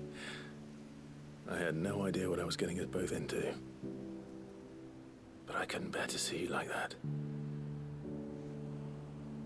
Before we left, my chambermaid told me she'd overheard your mother talking about my marriage prospects with some of the noblewomen at court.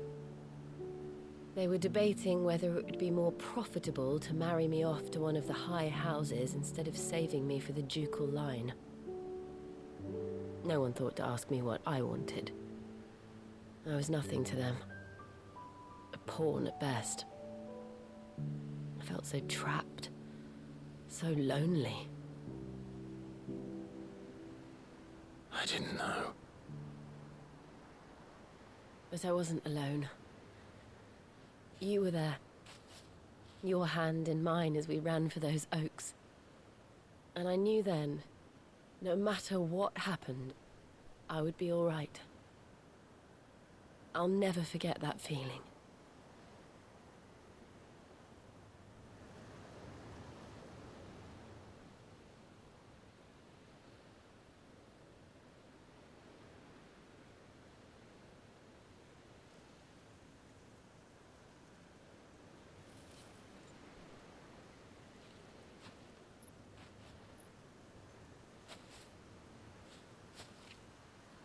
Before we broke camp, the morning after the storm,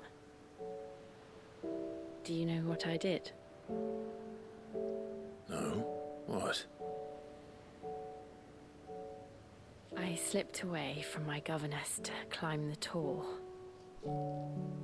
And from there I saw a sea of petals, all reaching for the sun. And I realized that no matter how terrible the night, dawn would always come.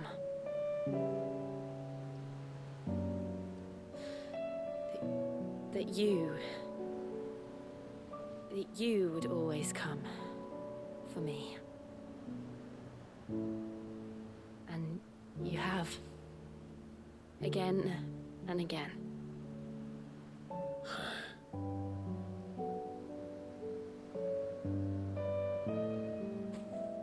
Where do you see us? When all this is over?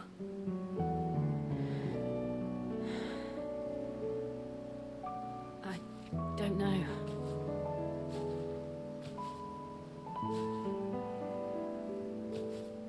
Not here, though. I think I've outgrown the twins.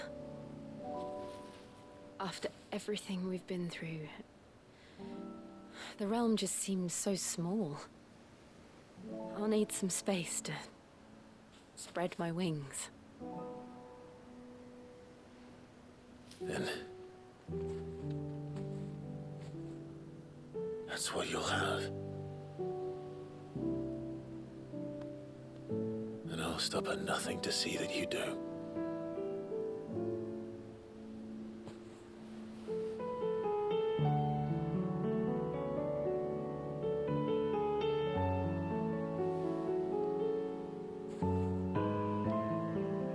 was much good at garlands.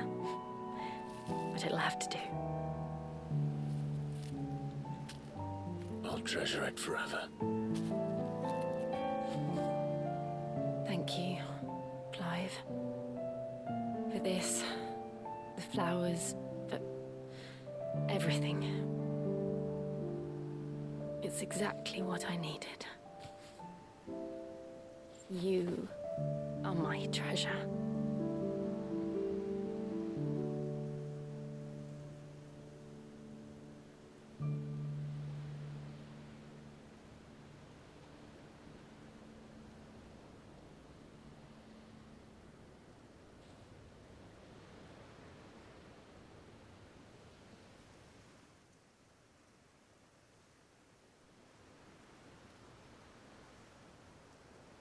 We should probably be getting back.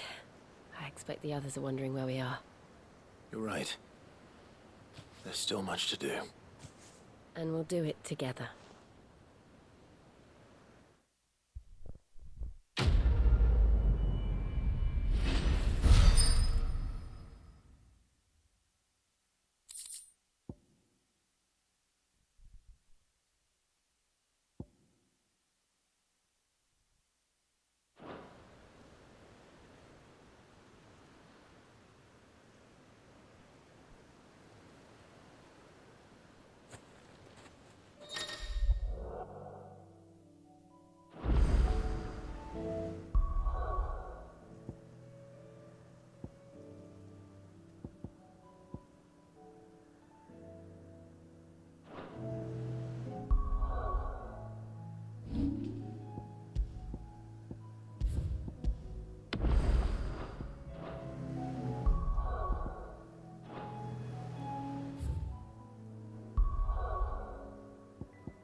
While you're at it...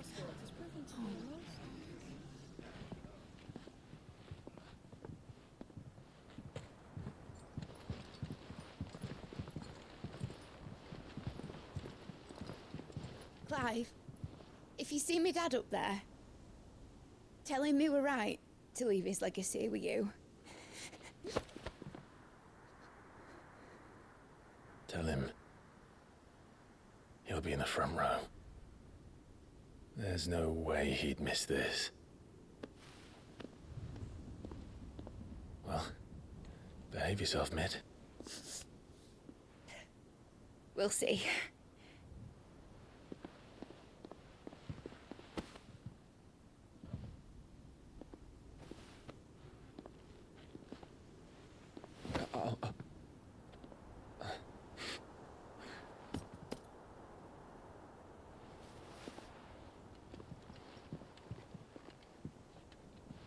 So, you're in charge now, Gav. And what does Tyre have to say about that? Come back before she finds out, eh?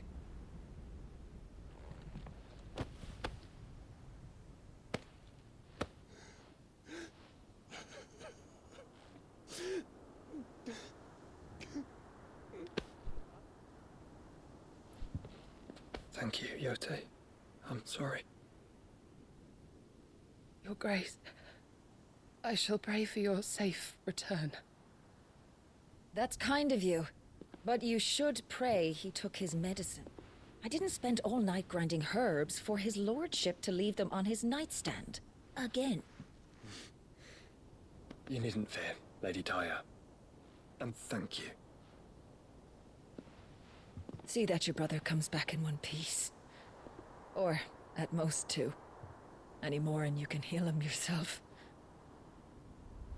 I'll keep that in mind.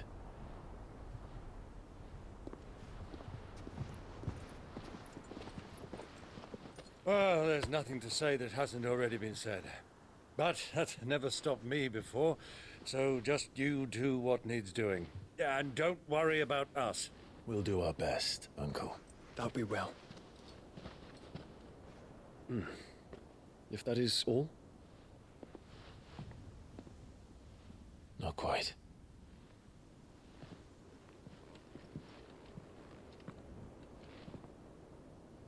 Jill. It's time, isn't it? It is. Take care of him. And you. You take care of her too, boy.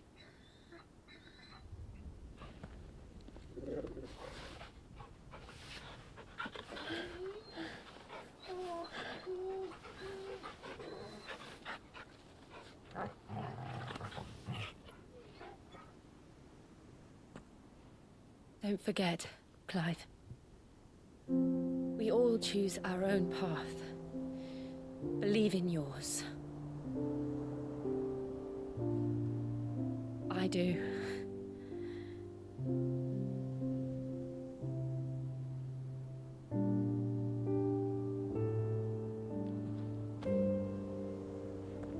I'll be back. I promise. I love you, Jill.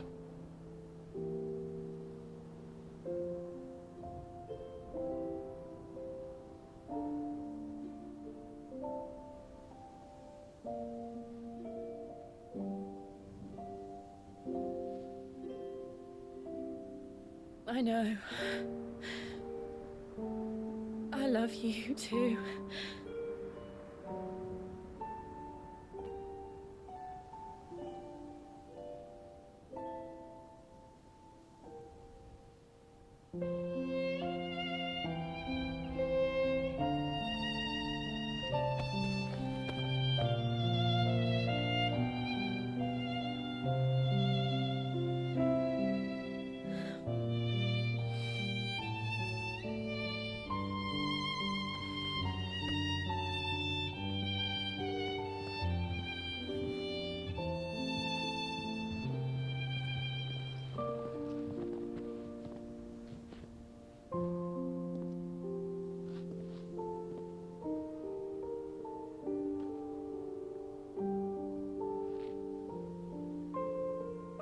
Now, we have a god to kill.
Here they come! Hold on, Joshua! Already am!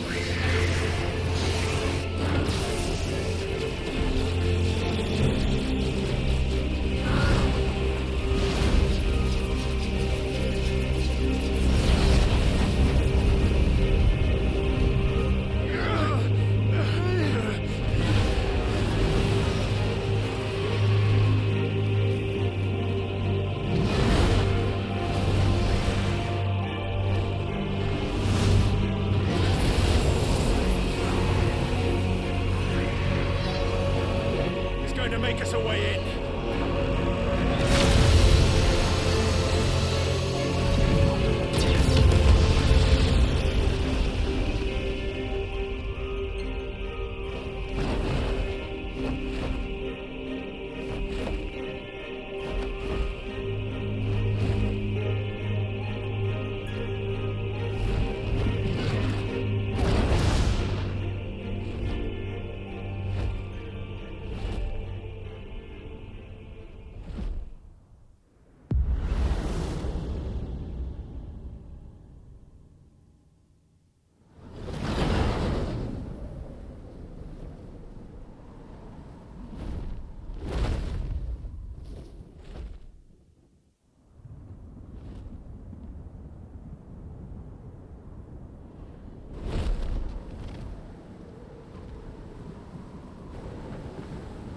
So, this is Origin. A far cry from heaven.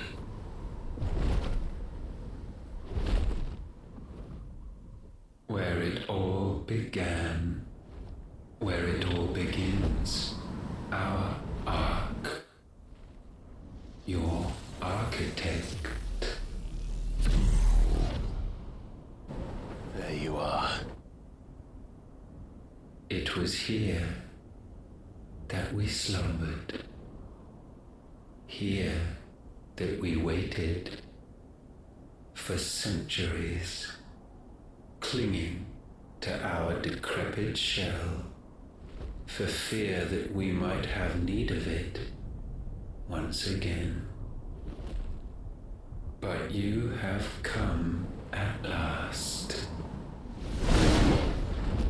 And now we shall be truly complete.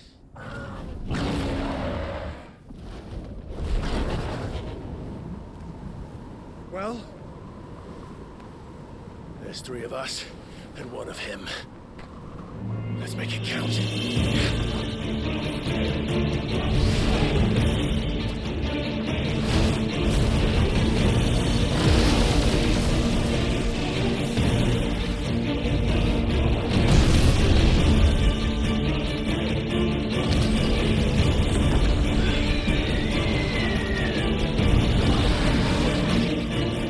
Dominance. We will show you what it means to suffer.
had you only surrendered, this unpleasantness could have been avoided.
Clive!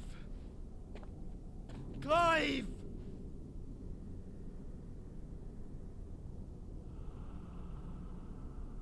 No.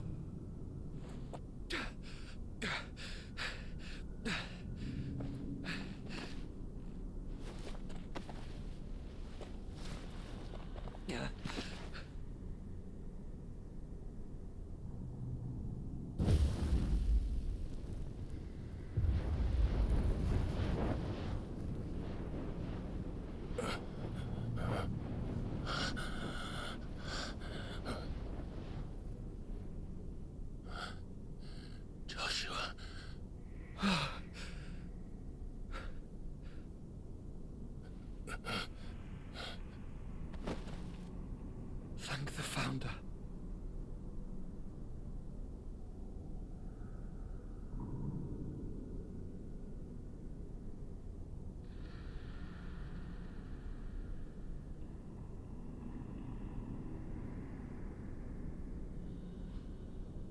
Did I mention you look terrible? That makes two of us. Oh, I'll be alright. And Dion?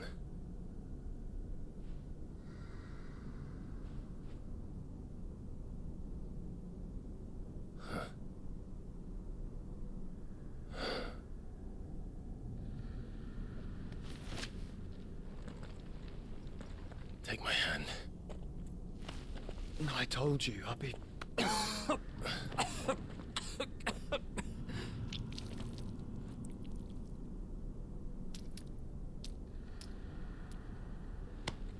Come on.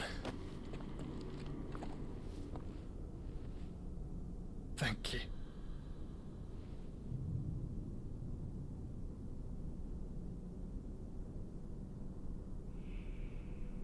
Press on. Always.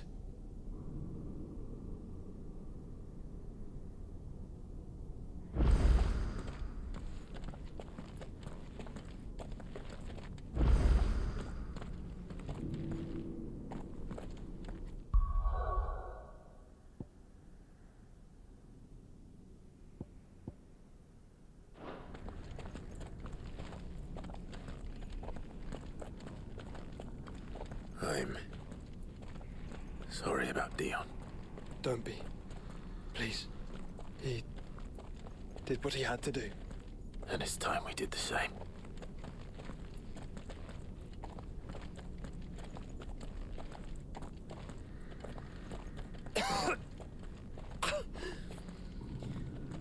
Should we stop? Because of the cough.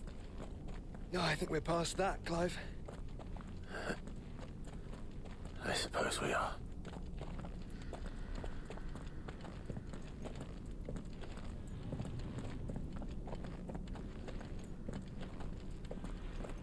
That light, so cold, so empty.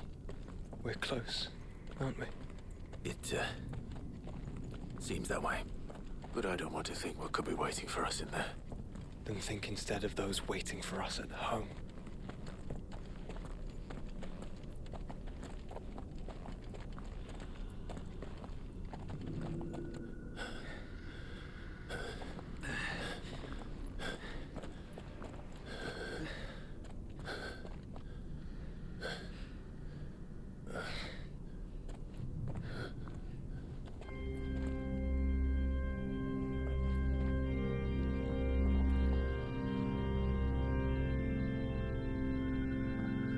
Clive.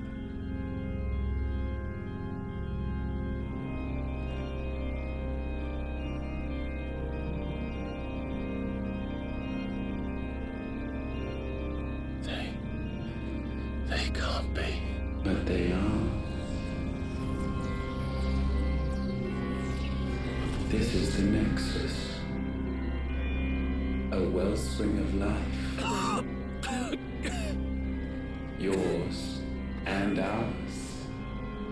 As we watch the world stumble slowly to its dark end, it was here we pledged a new beginning. And now, with the ether we have harvested, I shall raise my kin from their eternal slumber. That together we may usher in a new age of reason. This was never about creation, only self-preservation. You condemned an entire world so that you alone might escape death. Alone. Him. Alone.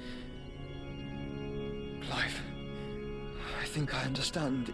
He...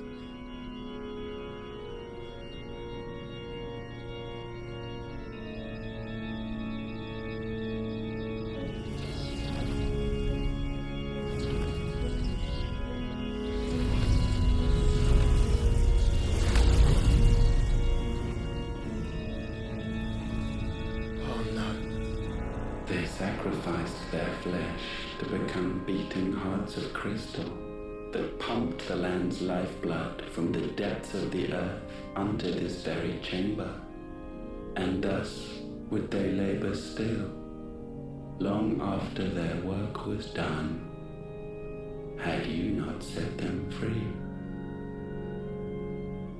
You meant for us to destroy the mother crystals. It's what you wanted all along. You have our gratitude, Mythos. In this you have served us well. You have both served us well. Welcome home, brother.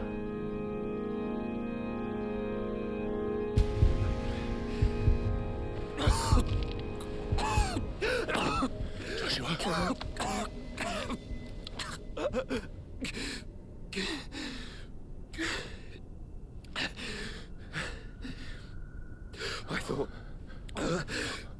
was me. But it wasn't my grasp that grew weaker.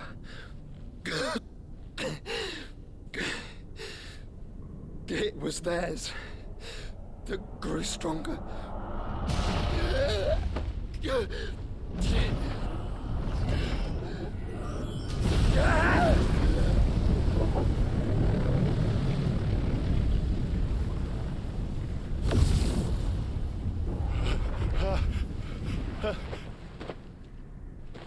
Joshua! No!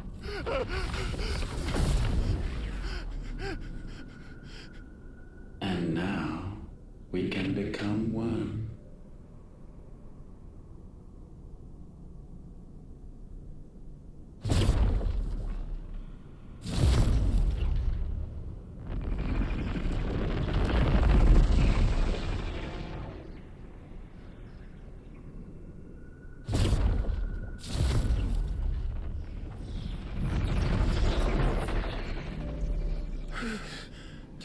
Clive. Don't speak. Shh. The one possessed of the destructive flames of Ifrit, and the healing flames of the Phoenix.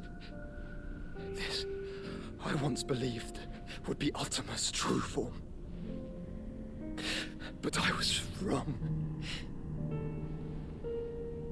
I see it now. Why you will never become Ultima's vessel. I don't care. Just hold on. Listen to me, Clive. You remember the murals? People once knew that Ultima was their god. That he created them. And they worshipped him, prayed to him, looked to him for guidance. In vain. In vain. For he did not listen, did not acknowledge our will, and so we strayed from his path to forge one of our own. So absorbed was he in his own desires, so driven by his own will alone, that he shunned the one thing that could have made him truly powerful. Faith. The same faith people now place in you. Faith that you will fulfill their dream, Sid's dream, of creating a better world for us. Faith that you will follow in Father's footsteps and save those who need saving most. Faith that you will answer Jill's plea to save yourself. The difference is, Clive, that you chose to listen, and that is what has steeled our bonds. Bonds that helped you stand firm when Ultima's pull was at its strongest. His power may be absolute, but so is ours. And so will yours be. With my light in your heart, not even a god might stop us. Joshua!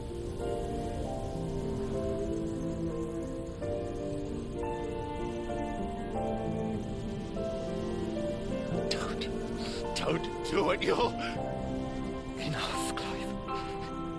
My body is too far gone. If the wound does not take me, the curse will.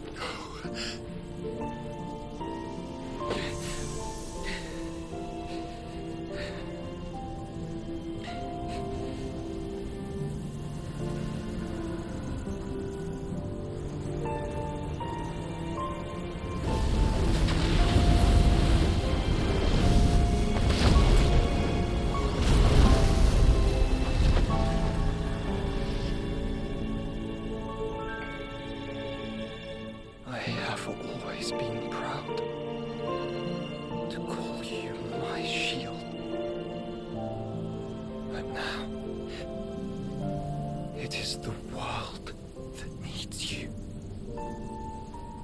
Thank you, Clive, for being my brother.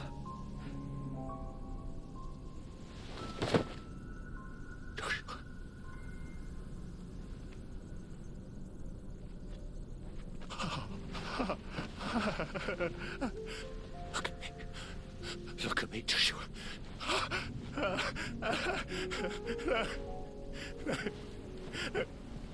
Open your eyes! Open your eyes, Damien!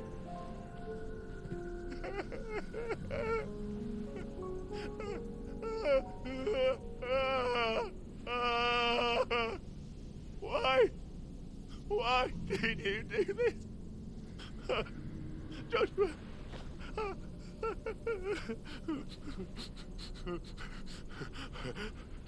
Joshua!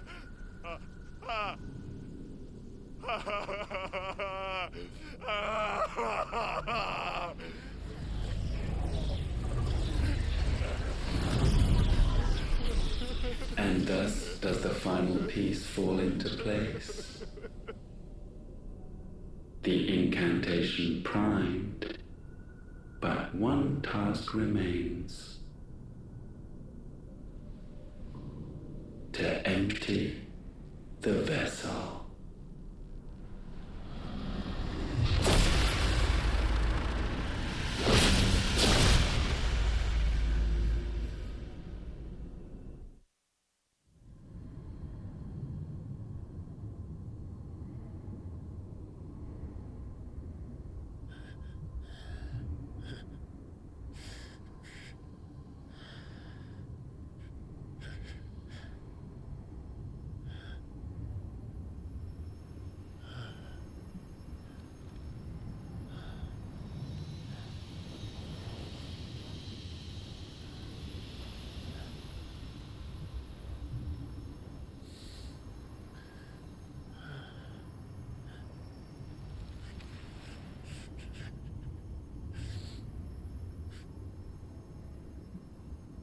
Still here.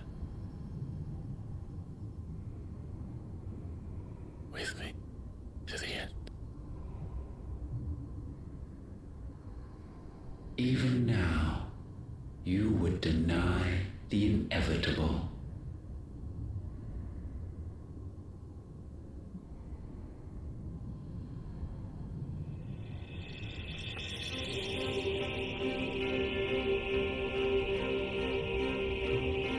As we always have.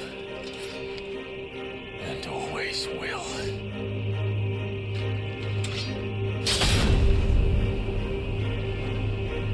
On this, my sword, I swear, to shield the Firebird's flame forevermore.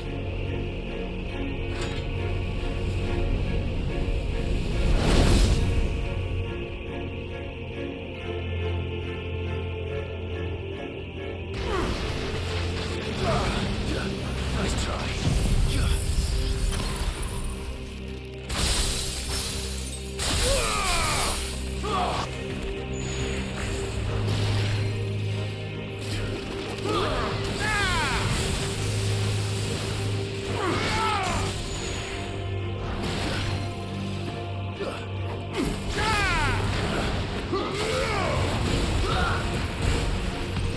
You know nothing of the magic.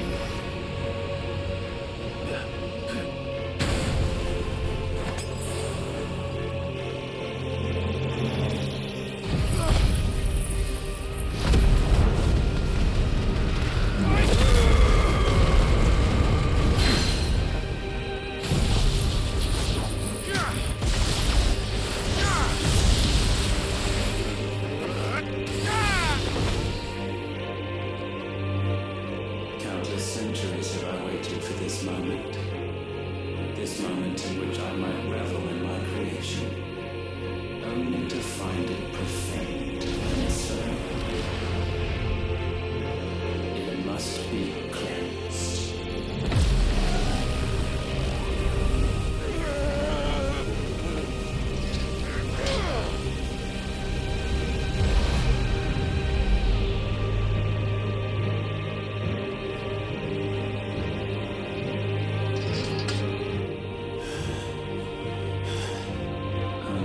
Unexpected. How is it that your will yet endures? Because it's not so easily broken. But it can be broken. And I shall see it so. For such is my will.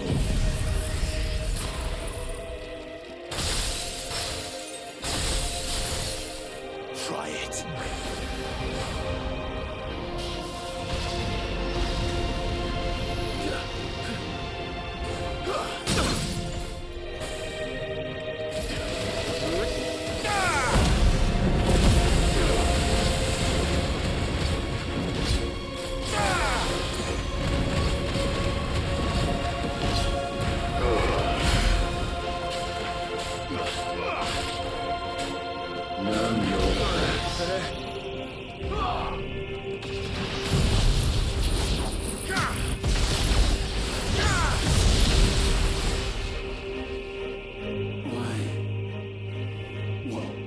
Force feeds these flames. I sense more here than mere will. Is this Logos? Have you truly become free? No, I forbid it. You are not a god. You are but flesh and bone. You are not one of us.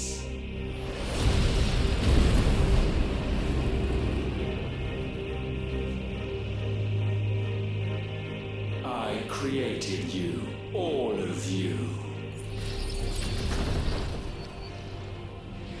And what is mine is mine to destroy. Once, perhaps. But we are no longer yours. Our flames are our own, and they burn as one!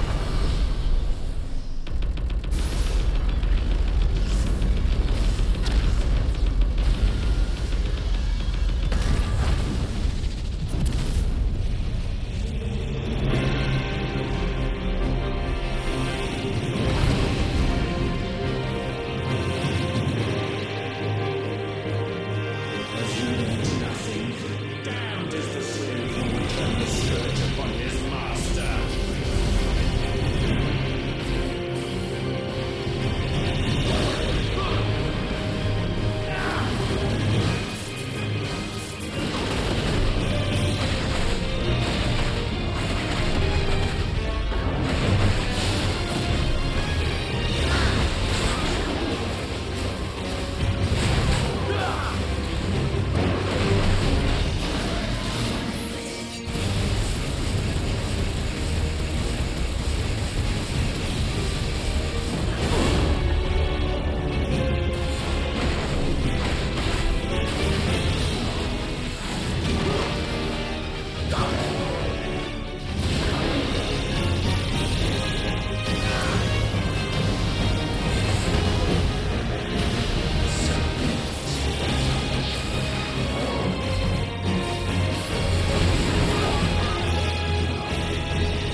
is inviolable. Something is wrong. You're afraid. You always have been. From the moment the Blight exposed what you were, weak, you conceived us to prove otherwise. But the results shook you to the core. For in us you saw yourself, and realized we had the potential to be more than you could ever be, and so you turned your back on your creation. Your back on the world, like the coward you are. You think you know me? You know nothing, Logos. Nothing.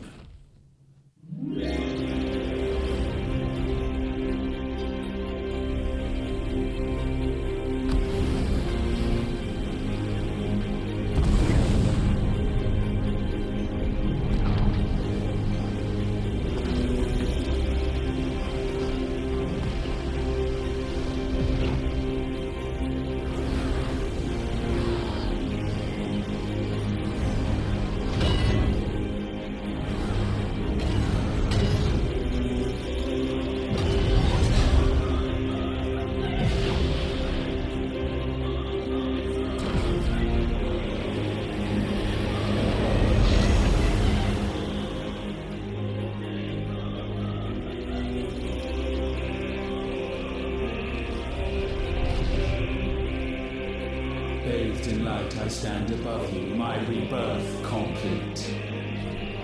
And you, for your defiance, shall pay the proper price. An eternity of anguish. Anguish. Pain, suffering. You have known none of these. We have. So we know what they grant. They bring us together. And that makes us strong. Thunder roar!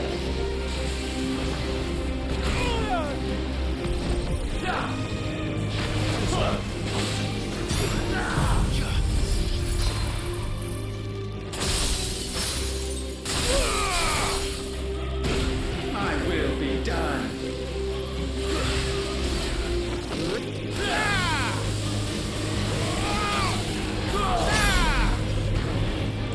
Petulant child.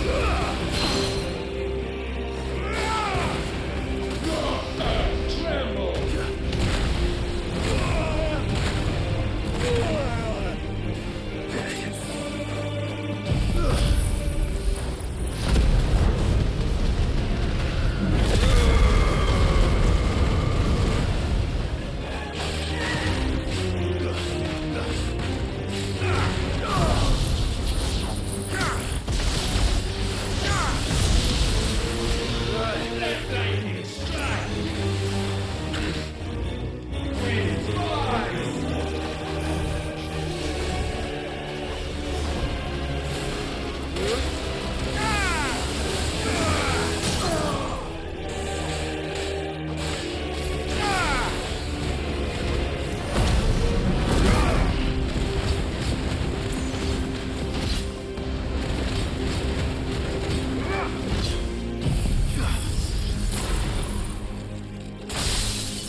It is not yours to take.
is the altar at which you pray.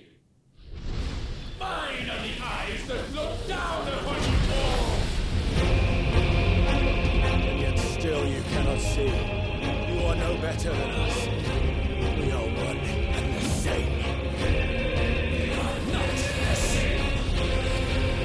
No man will stand beside me.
Sure of your place atop the world, you refuse to acknowledge those below. You chose to remain alone. And so you shunned the one thing that could have made you stronger. Pushed away the hands that could have raised you higher. I do not need you or anyone. And that is where we are different. I could not have made it here on my own.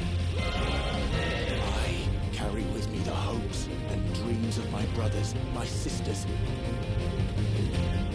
And it is they who will give me the strength takes to end your reign. I cannot end.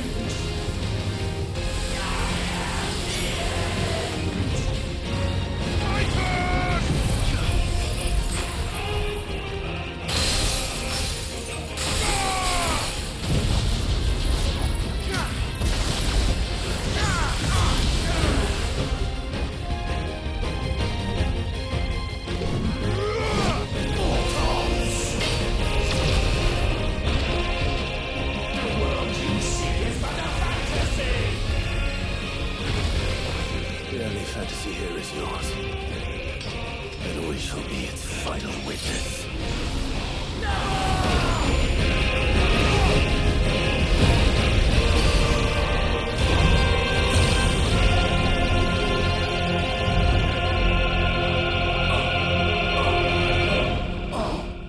I said... it's over!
Tell me, what do you imagine will befall this world now that you have gained your precious freedom? I honestly don't know. But I doubt it will be pretty. A sorry tale of sin and suffering, hardship and pain. And it was for this that you fought so fiercely? Why? It's who we are. We fight. We survive. We endure. We don't need a reason. We are imperfect creatures. When we stumble, we reach for a shoulder to lean on. When we fall, we stand back up.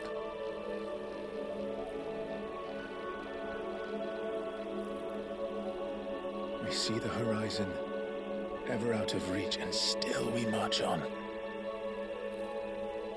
Certain the answers lie just beyond it. Because that is our way.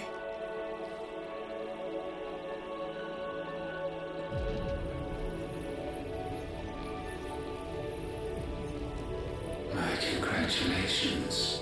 Relish this victory, knowing that you have but delayed the inevitable. Your world is already dead. May you enjoy an eternity on its blackened husk.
It seems Ultima's power was too great for this vessel all along.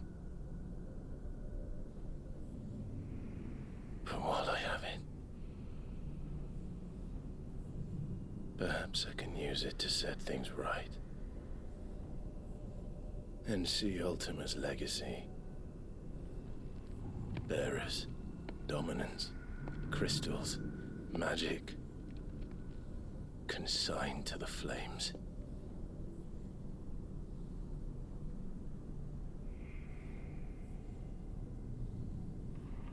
Even if it means the end of me.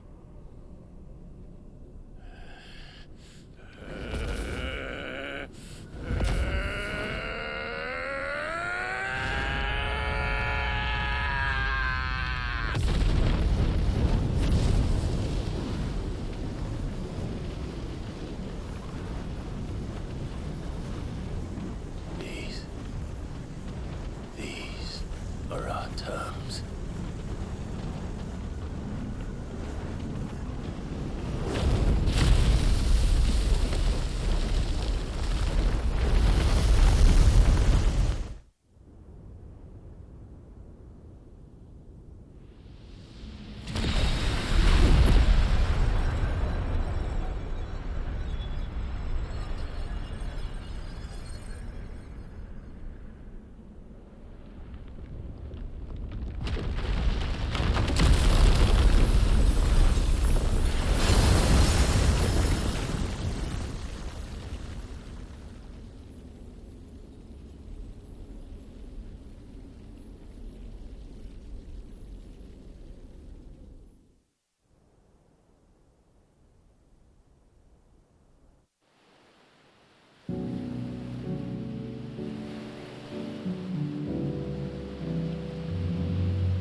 you the most beautiful thing. He is, isn't he? What are you gonna call him? Let me see, let me see. Oh, read little one. Got a smile for your Uncle Gav. Not so loud, you Burke. What? I was only... Shh, you're scaring him. It's all right. Oh.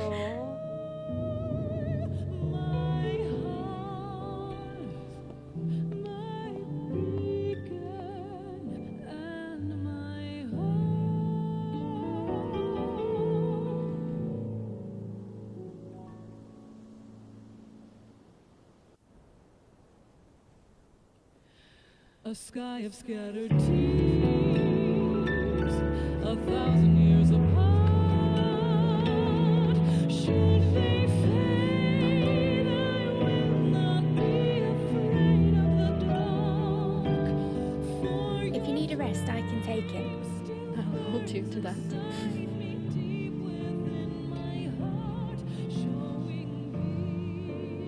The world's yours now. Yours to do with as you please. That's what Sid wanted. That's what they both wanted.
flame.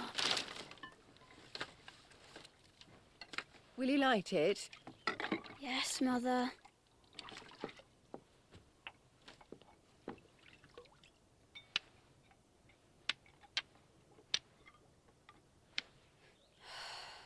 Come on. If only I had the flames for an icon. Icon? Have you been reading that silly story again? Magic belongs in fairy tales, and fairy tales don't boil kettles. You see? Well done. Now, be a good lad and play with your brother until supper. Come on, hurry! Hurry! All right.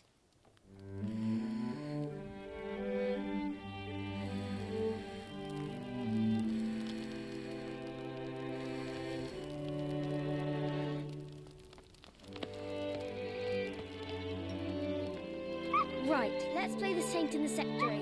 No, I don't want to be Madu. What do you want to play then? War of the Icons! Again? Well, all right. And I get to be Ifrit. Right, I'm the older brother. Because Bahamut says so.